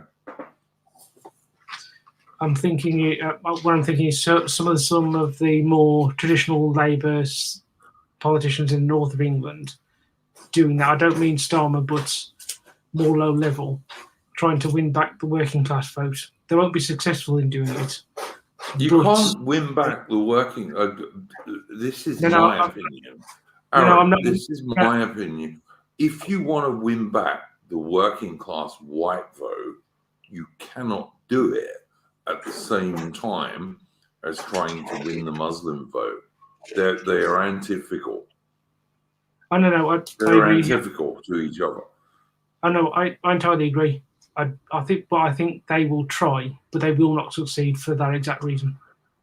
Yeah, fair enough. Then I agree with you totally, mate. I would just say this. Farage, if he keeps on, mass immigration must end now, he'll be the next Prime Minister of Britain. Because most Brits will just support that in the same way that most working class Brits absolutely supported Enoch Powell in the late 1960s when he came out with his speech. Farage, if he's brainy enough, and I think he might be actually, I think Farage is a bit cleverer than many people think he is. Bear in mind, he got us Brexit, all right? Which no one wanted except him and ordinary Brits, right? The only people who wanted Brexit were Nigel Farage and ordinary average Brits. And he got us that. I think Farage is a pretty bloody bright politician. I think he's a more bright politician than Trump is. I also think he's a bit more right-wing than Trump is. And I think that if Farage sticks to his mantra, which must be mass immigration must end now, if he does that, he's going to be the next British Prime Minister. I really believe that, but he's got to stick to it. He's got to stick to it. I think you're going to set up yourself for disappointment, though, Duke, because this depends on, first of all, reform getting a local game, which I just don't. I mean, unless things massively alter with reform, but you give up the same problem where people just have a lack of local game. You've got to give them time to get the local stuff in place, and they are going to get at least 3 years. Like this wanker two-tier care is going to be Prime Minister for at least the next 3 years. There's no way he's not. All right. Well, it depends on what happens. They've got plenty of time now to build a local game.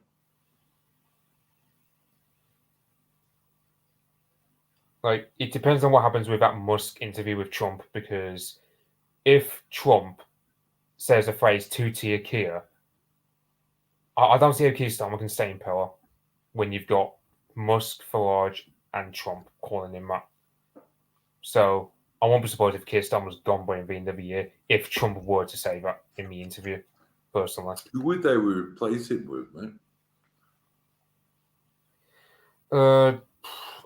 John Cavalier, he's a welcome sight in chat. He's saying, Yeah, no, I'm happy to see John Cavalier, who I've streamed with many times.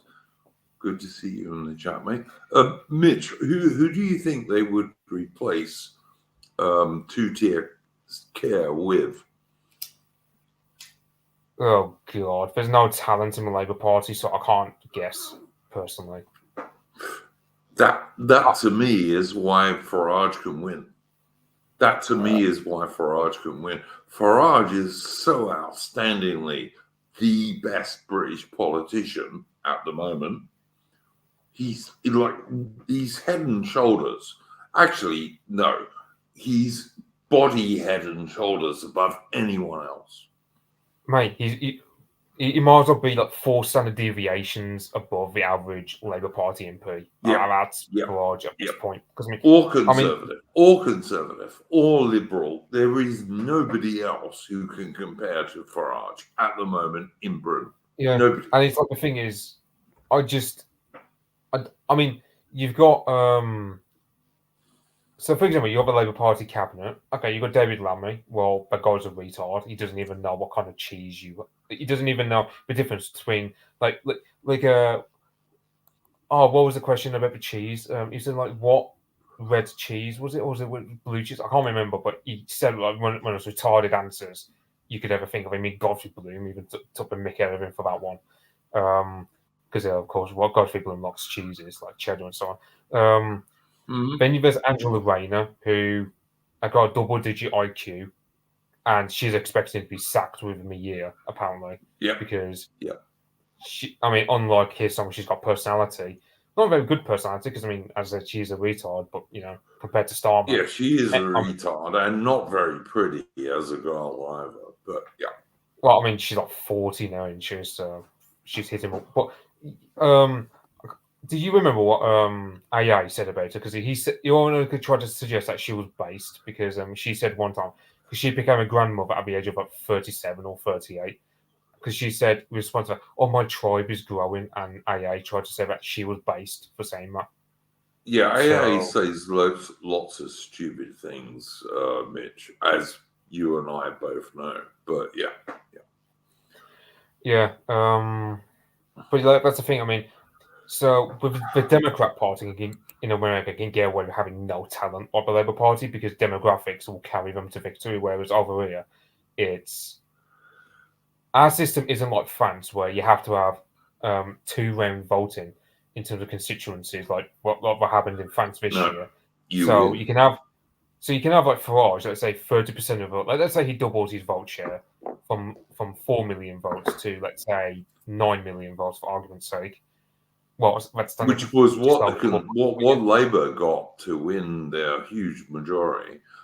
Can I just say, Mitch, before you carry on, to Sid Precious in the chat? Sid Precious said ginger. All right. Now, I got to tell you, I got some ginger in my ancestry. My son was a ginger. These days, not so much, because as he got older, his hair got darker. But you know what? Anglo-Celts often have ginger hair, so get fucked, mate. All right. Sorry, Mitch, carry on. Just a swift answer. Generally, I don't think a Corbyn win will be able to take over. I don't think they'll be allowed to retake the party, because you take, for example, the MP not far from me in guy called Josh Newbury.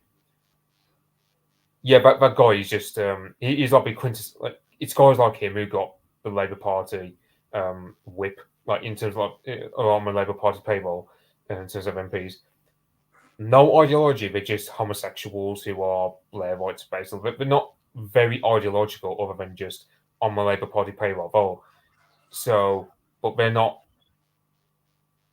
They don't strike me as Corbynites. Like, they strike me as just very. I want to have a sale with a win, but it's like David Lammy is also like that. Like, people think David Lammy is a Corbynite because, he's like rabidly anti-white and no, he isn't. He's just, he'll go wherever wind is blowing. And at the moment, Starmer has changed the party to the point where the Corbynites are just no longer welcome. So all the Corbyn types have flocked over to the Greens at this point. That's what's going to happen. I can't remember who said it on Twitter, but I reckon as the Tory party fades away, because I think the Tory party is going to accelerate its downfall in the next 5 to 7 years by the end of the decade. So too will the Labour Party, as Peter Hitchens predicted, in terms of Labour and Tories being two corpses put against one another. So you're going to see the Labour Party also get smashed pretty hard in the next 10 years, with the Greens and Workers' Party, or some party akin to that, because I mean, of course, Workers' Party is George Galloway's party at this point, capitalising on that. So things are going to get interesting after the boomers are no more. They get less and less every year, Mitch. Yeah, there are less and less boomers every single year. Yeah, something like 1 in 6 Tory voters will have died by 2029, I reckon. So, and don't get me wrong, I am not in favour of our grandmas and grandmothers and great grandmas and great grandfathers dying, not at all. But it is a fact that every year there are less and less boomers. Yeah, Matt's problem is like, you know, it's something like 38% of the boomers voted for Tory, but that's the thing, because the boomers are such a big generation, was able to carry the Tories to a triple-digit number of seats. So it's they're fucked now. It's very morbid, because on one hand, you don't like cheering on the death of people, but at the same time, you also realise if things are to change radically, you also kind of want the boomers out of the way. So it's like you're left in that position where it's a no-win scenario where, on one hand, you could end up cheering for the death of people, which you don't want to do.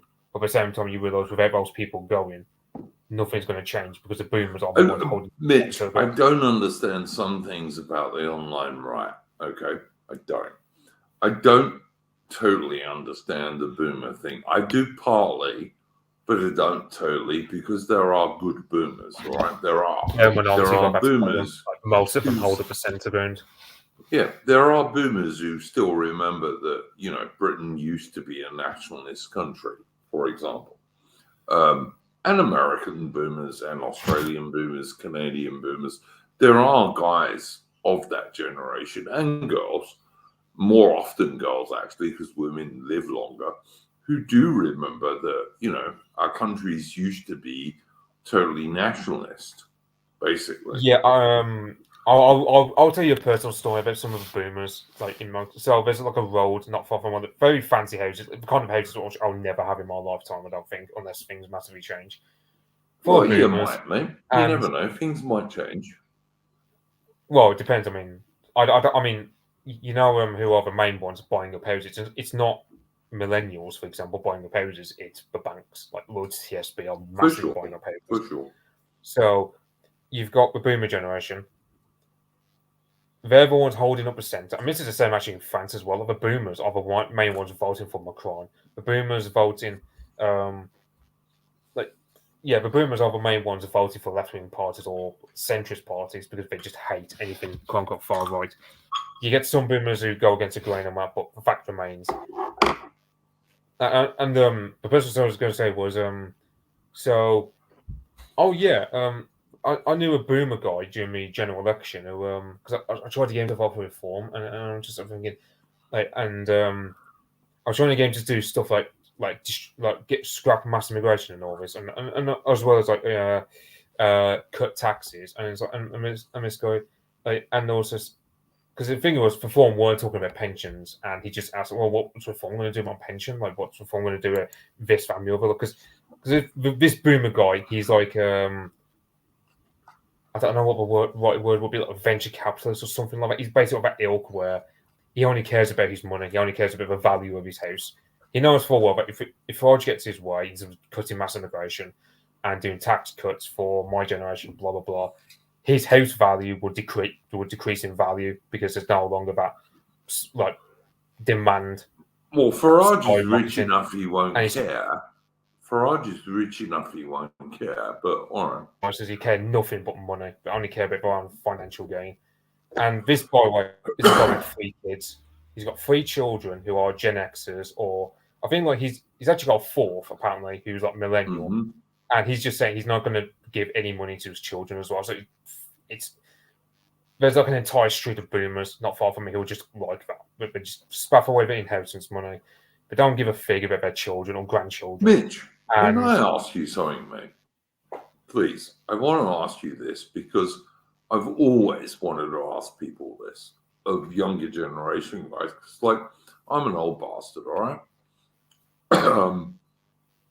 But I'm not a boomer, but I'm just above being a boomer. But I've always wanted to ask a younger generation person this. Do you really think that most boomers don't want to give their kids anything?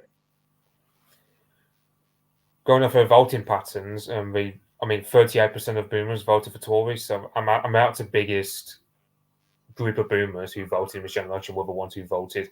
And if you chalk up the boomers it's something like I think it was like 24% of boomers voted for Farage. It's just under a quarter. The rest of them voted for everyone from Tories to Greens. So at least a quarter of boomers are relatively all right guys then, is that right? Yeah, but my point still stands that the majority of boomers are practically just...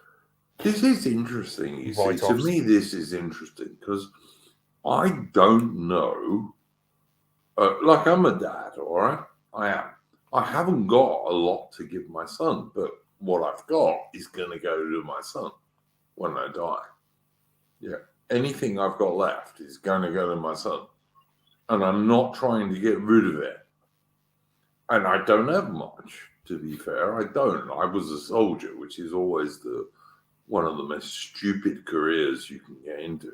But I just don't see this thing where parents don't want to give their kids anything. I don't see this. I mean, I constantly see it online, but is it really true? I don't know.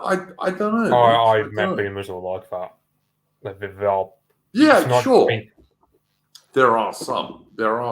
I agree. Some, try like half of the boomers I've come across at least who have that attitude. And it's not just the boomers.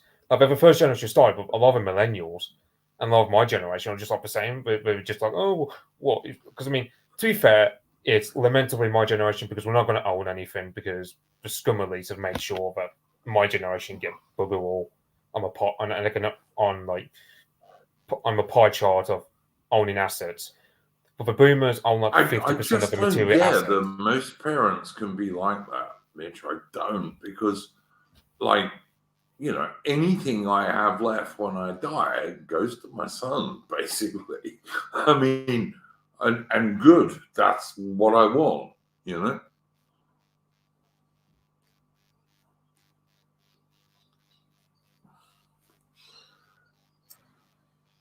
I don't know. Maybe I'm stupid. I don't know. Aaron, what do you? Is this true?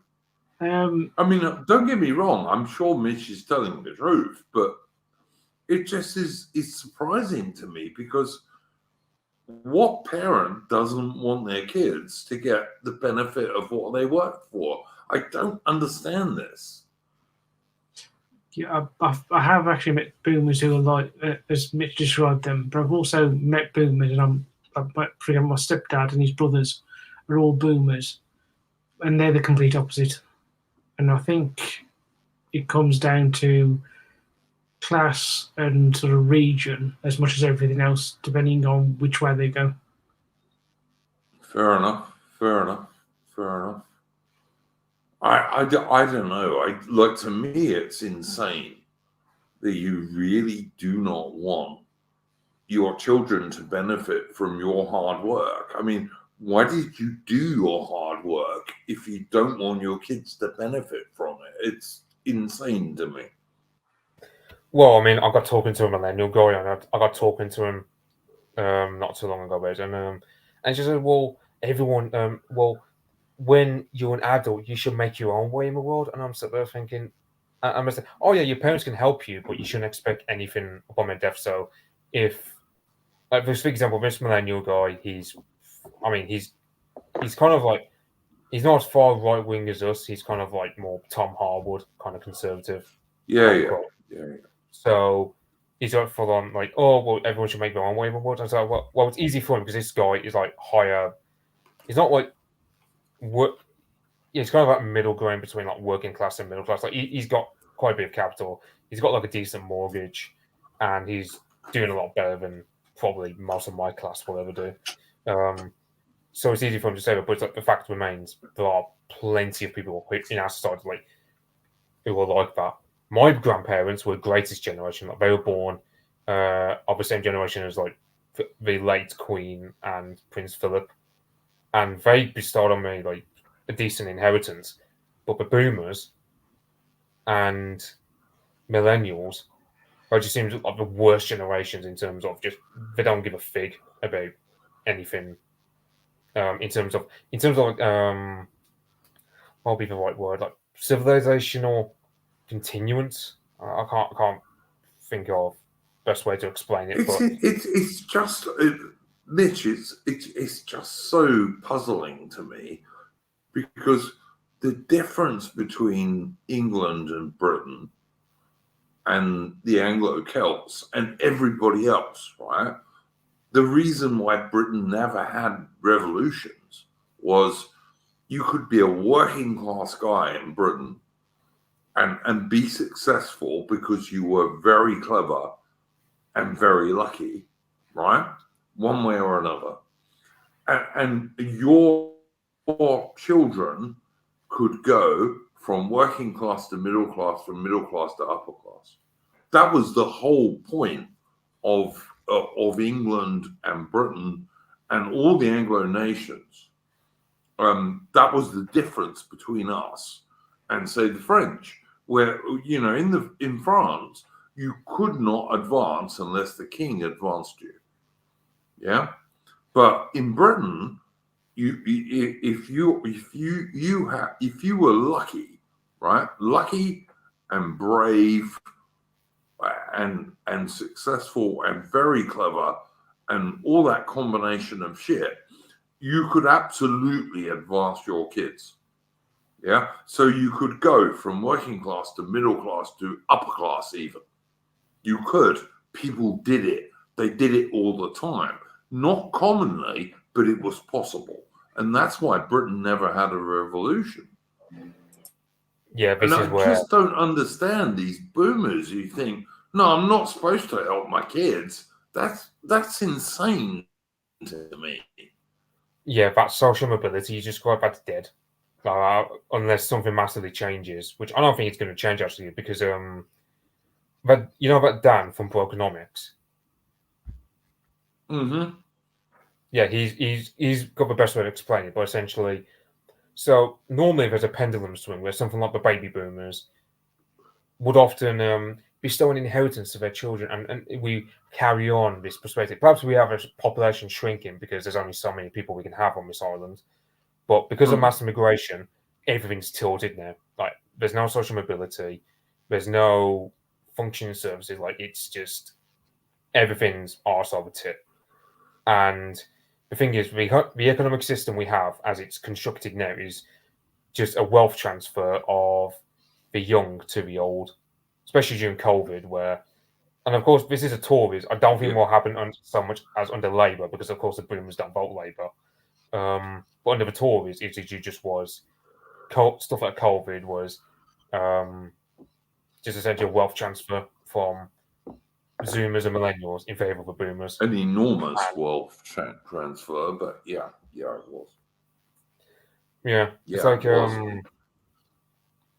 and the thing is, there's no hope of the pendulum swinging our way unless.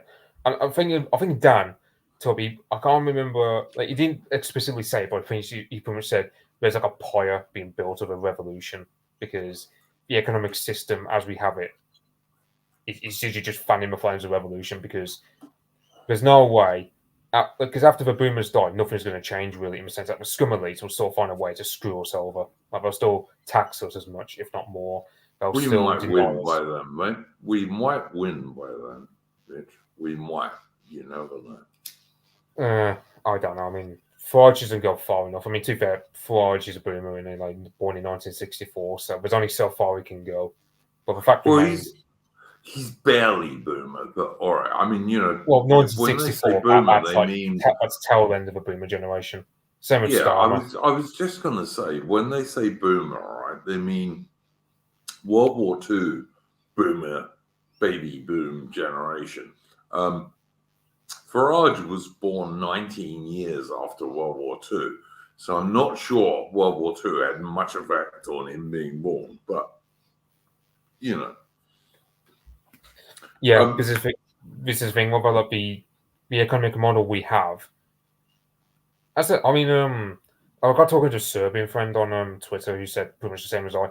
We've got the worst economic model in history in the sense that we've got a finance-driven economy, but we've got an expensive welfare state that keeps expanding because we not only do we have an aging population because of course the boomers massively outnumber the Zoomer taxpayers, and millennial taxpayers, but also we've seen fit to just import people who take more out of the budget and contribute.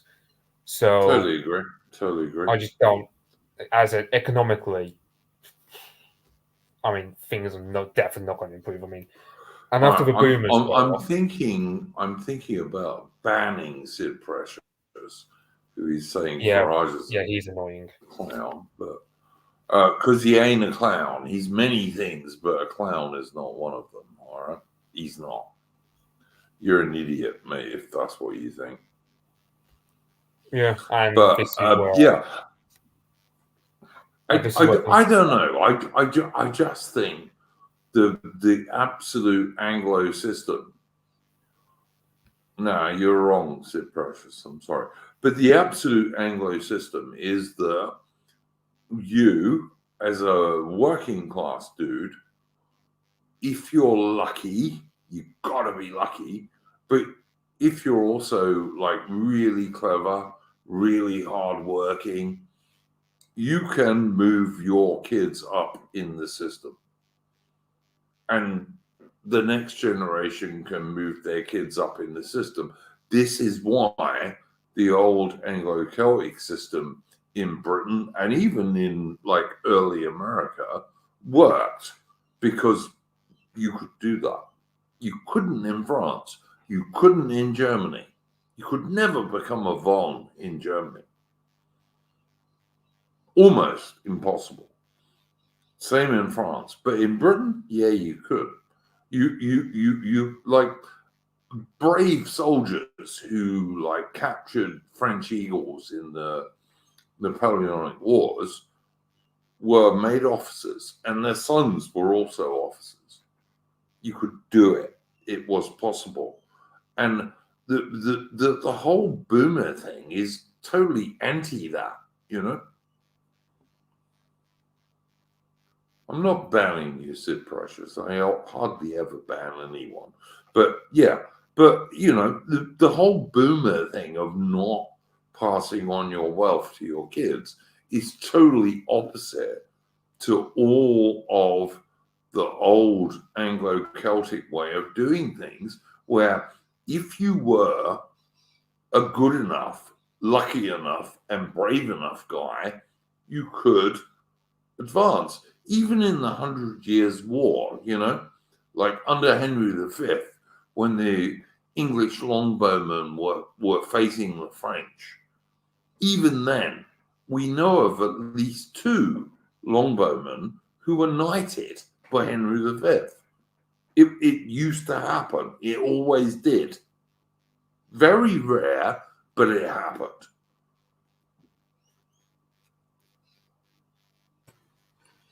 Yeah, and there's another thing that I don't understand with the boomers. It's I don't seem to understand how the sort of system works in the sense of their pensions. That they're sort of horrified by the fact that the pension age is going up, but they don't seem to understand it's because they haven't had enough kids, and there aren't enough people to pay for the pensions. They have 100%. This strange idea that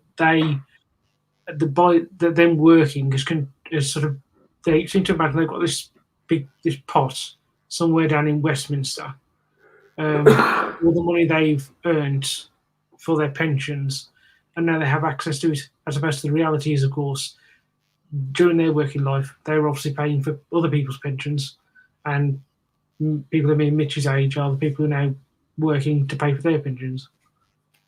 Yep, totally right, Aaron. You've got to look at this. I wanted to talk about remigration this week, but I think I'm going to leave it to next week, and I'm going to try and get Horace to come on to talk about it. People have told me Horace won't agree with me. I think he largely will, because I'm pretty radical about remigration. I'm just a gradualist in the sense of how I will do it. Aaron Hook is not an old dude. He's younger than me, JMH. But there you go. Most people are younger than me. I'm an old bastard.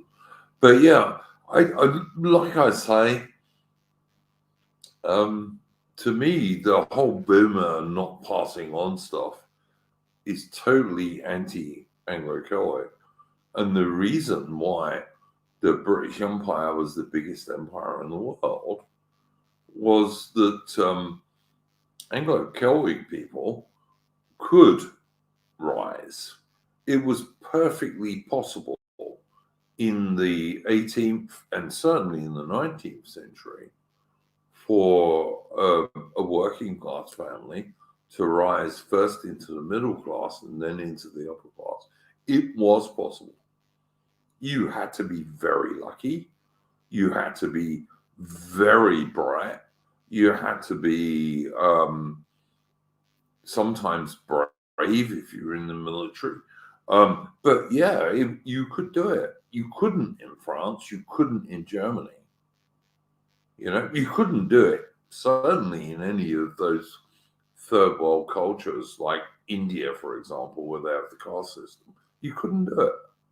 But you could in Britain. And we had a Canadian on earlier, and the guys who left Britain in the 19th century to go to Canada, Australia, New Zealand, and South Africa, those guys could absolutely change their fortunes just by doing that. And many of the best British people did, which is one reason why when I'm in like the old Commonwealth country, and I am now, I live in Australia, I get on with these guys fine. I'm not trying to say to you that everyone who did it changed, because they didn't.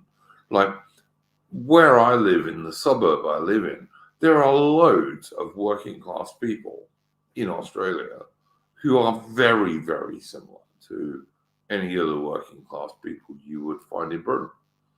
Basically good guys. Do they have their faults? Yeah, of course they do. But basically good guys. But on the other hand, many people came to Australia and did bloody well, because, if you worked hard enough and you were lucky enough, you could get on. And I will just say that. And before we close, and I'll ask Aaron Hook and Mitch to finish. But before we close, my final thing would be, you know what? We ain't dead yet. We're not. We're not dead yet. And we can come out of this, I think. I'm not a black pill guy. I think we've got a chance of coming out of this. And I think two-tier care in Britain is actually doing us, in terms of the right of centre guys, not the far right, because we're not the far right at all. We're just like average Brits, average Englishmen, average Britons. But I think two-tier care is doing us a favour. But before we finish this week, I want to ask Aaron Hook and Mitch for their final thoughts. Aaron Hook, final thoughts? I'd agree with you, Duke. I do think that the current Labour government is going to eventually benefit us because of how bad it is.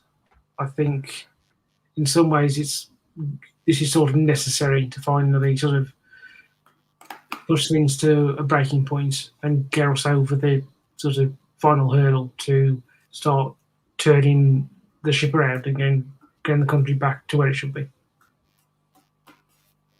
100%, mate. Mitch, your final thoughts? Much agree, yeah. I think short to medium term, things are going to get bad. Not in terms of a movement, because, well, I think it was Bovril on Twitter who said best. We basically got a approach politics like how a Comanche warband would behave. Don't stay in one place too long, and just strike where the enemy are weakest. Like, where just don't. We just don't get ourselves nicked at protests, which, well, none of us are going to do so. And yeah, as well as keep on with Elon Musk, because we've got to keep an eye on that interview with Musk and Trump and see if Trump does more to dig Starmer's grave with two-tier Kia rhetoric. So, as far as the movement's concerned, yeah, I'm positive. But in terms of, my own prospects as like a young Englishman on an economic basis for short to medium term future, yeah, I got there's not much to be positive about, and Labour's just going to screw it all up more than the Tories could ever hope to achieve. Mitch, I still think you should make use of your language skills, but just me. But just on a personal basis. Well, there's a guy on Twitter who advised me against it, and he's done that teaching English abroad, so that's kind of weird. Try it, mate. What you got to lose? If you waste a year, you're young enough that wasting a year is not a big deal, mate. That's what I'd say. Honest, I'm not joking either. Like, I've wasted much of my life being a soldier. But on the other hand, I've done stuff other people haven't done. But I would just say to you, Mitch, is even if you waste a year, at your age, it doesn't matter, mate. It doesn't. You got a load of years. Well, that's the thing. I mean, in another era, I'd probably. I think I said earlier in chat, like, if I was, let's say I was my age, but in, let's say, late Victorian or Edwardian era, I'd either be working on a tramp steamer or be a colonial settler in somewhere like Canada or New Zealand. Yep, absolutely right, go to mate. Australia. So no, totally agree with you, Mitch. But really, like, honest, mate, look at it serious. And don't tell him how old you are, mate. He's in his early 20s, all right, Sid Precious. But yeah, Mitch, go waste a year. You got a year to waste. You do. Even if you do waste it, and maybe you won't, it might change your life totally. I just think seeing where you are at the moment is not doing you any good. But that's my own, opinion. All right, guys. Aaron Hook, anything you want to you want to shill? Have you got a channel or something you wanted to tell people about? Yeah, I've got a YouTube channel where I do book reviews. The channel just called Aaron Hook. So if you put that into YouTube, you'll find me. That's pretty much it. All right. I'll find that, and probably not today, but tomorrow I'll put it in the description. Mitch, anything you wanted to plug? Not from me, no. All right. Mitch is on Twitter, X. What do you call it on there, mate? Unless you don't want to say.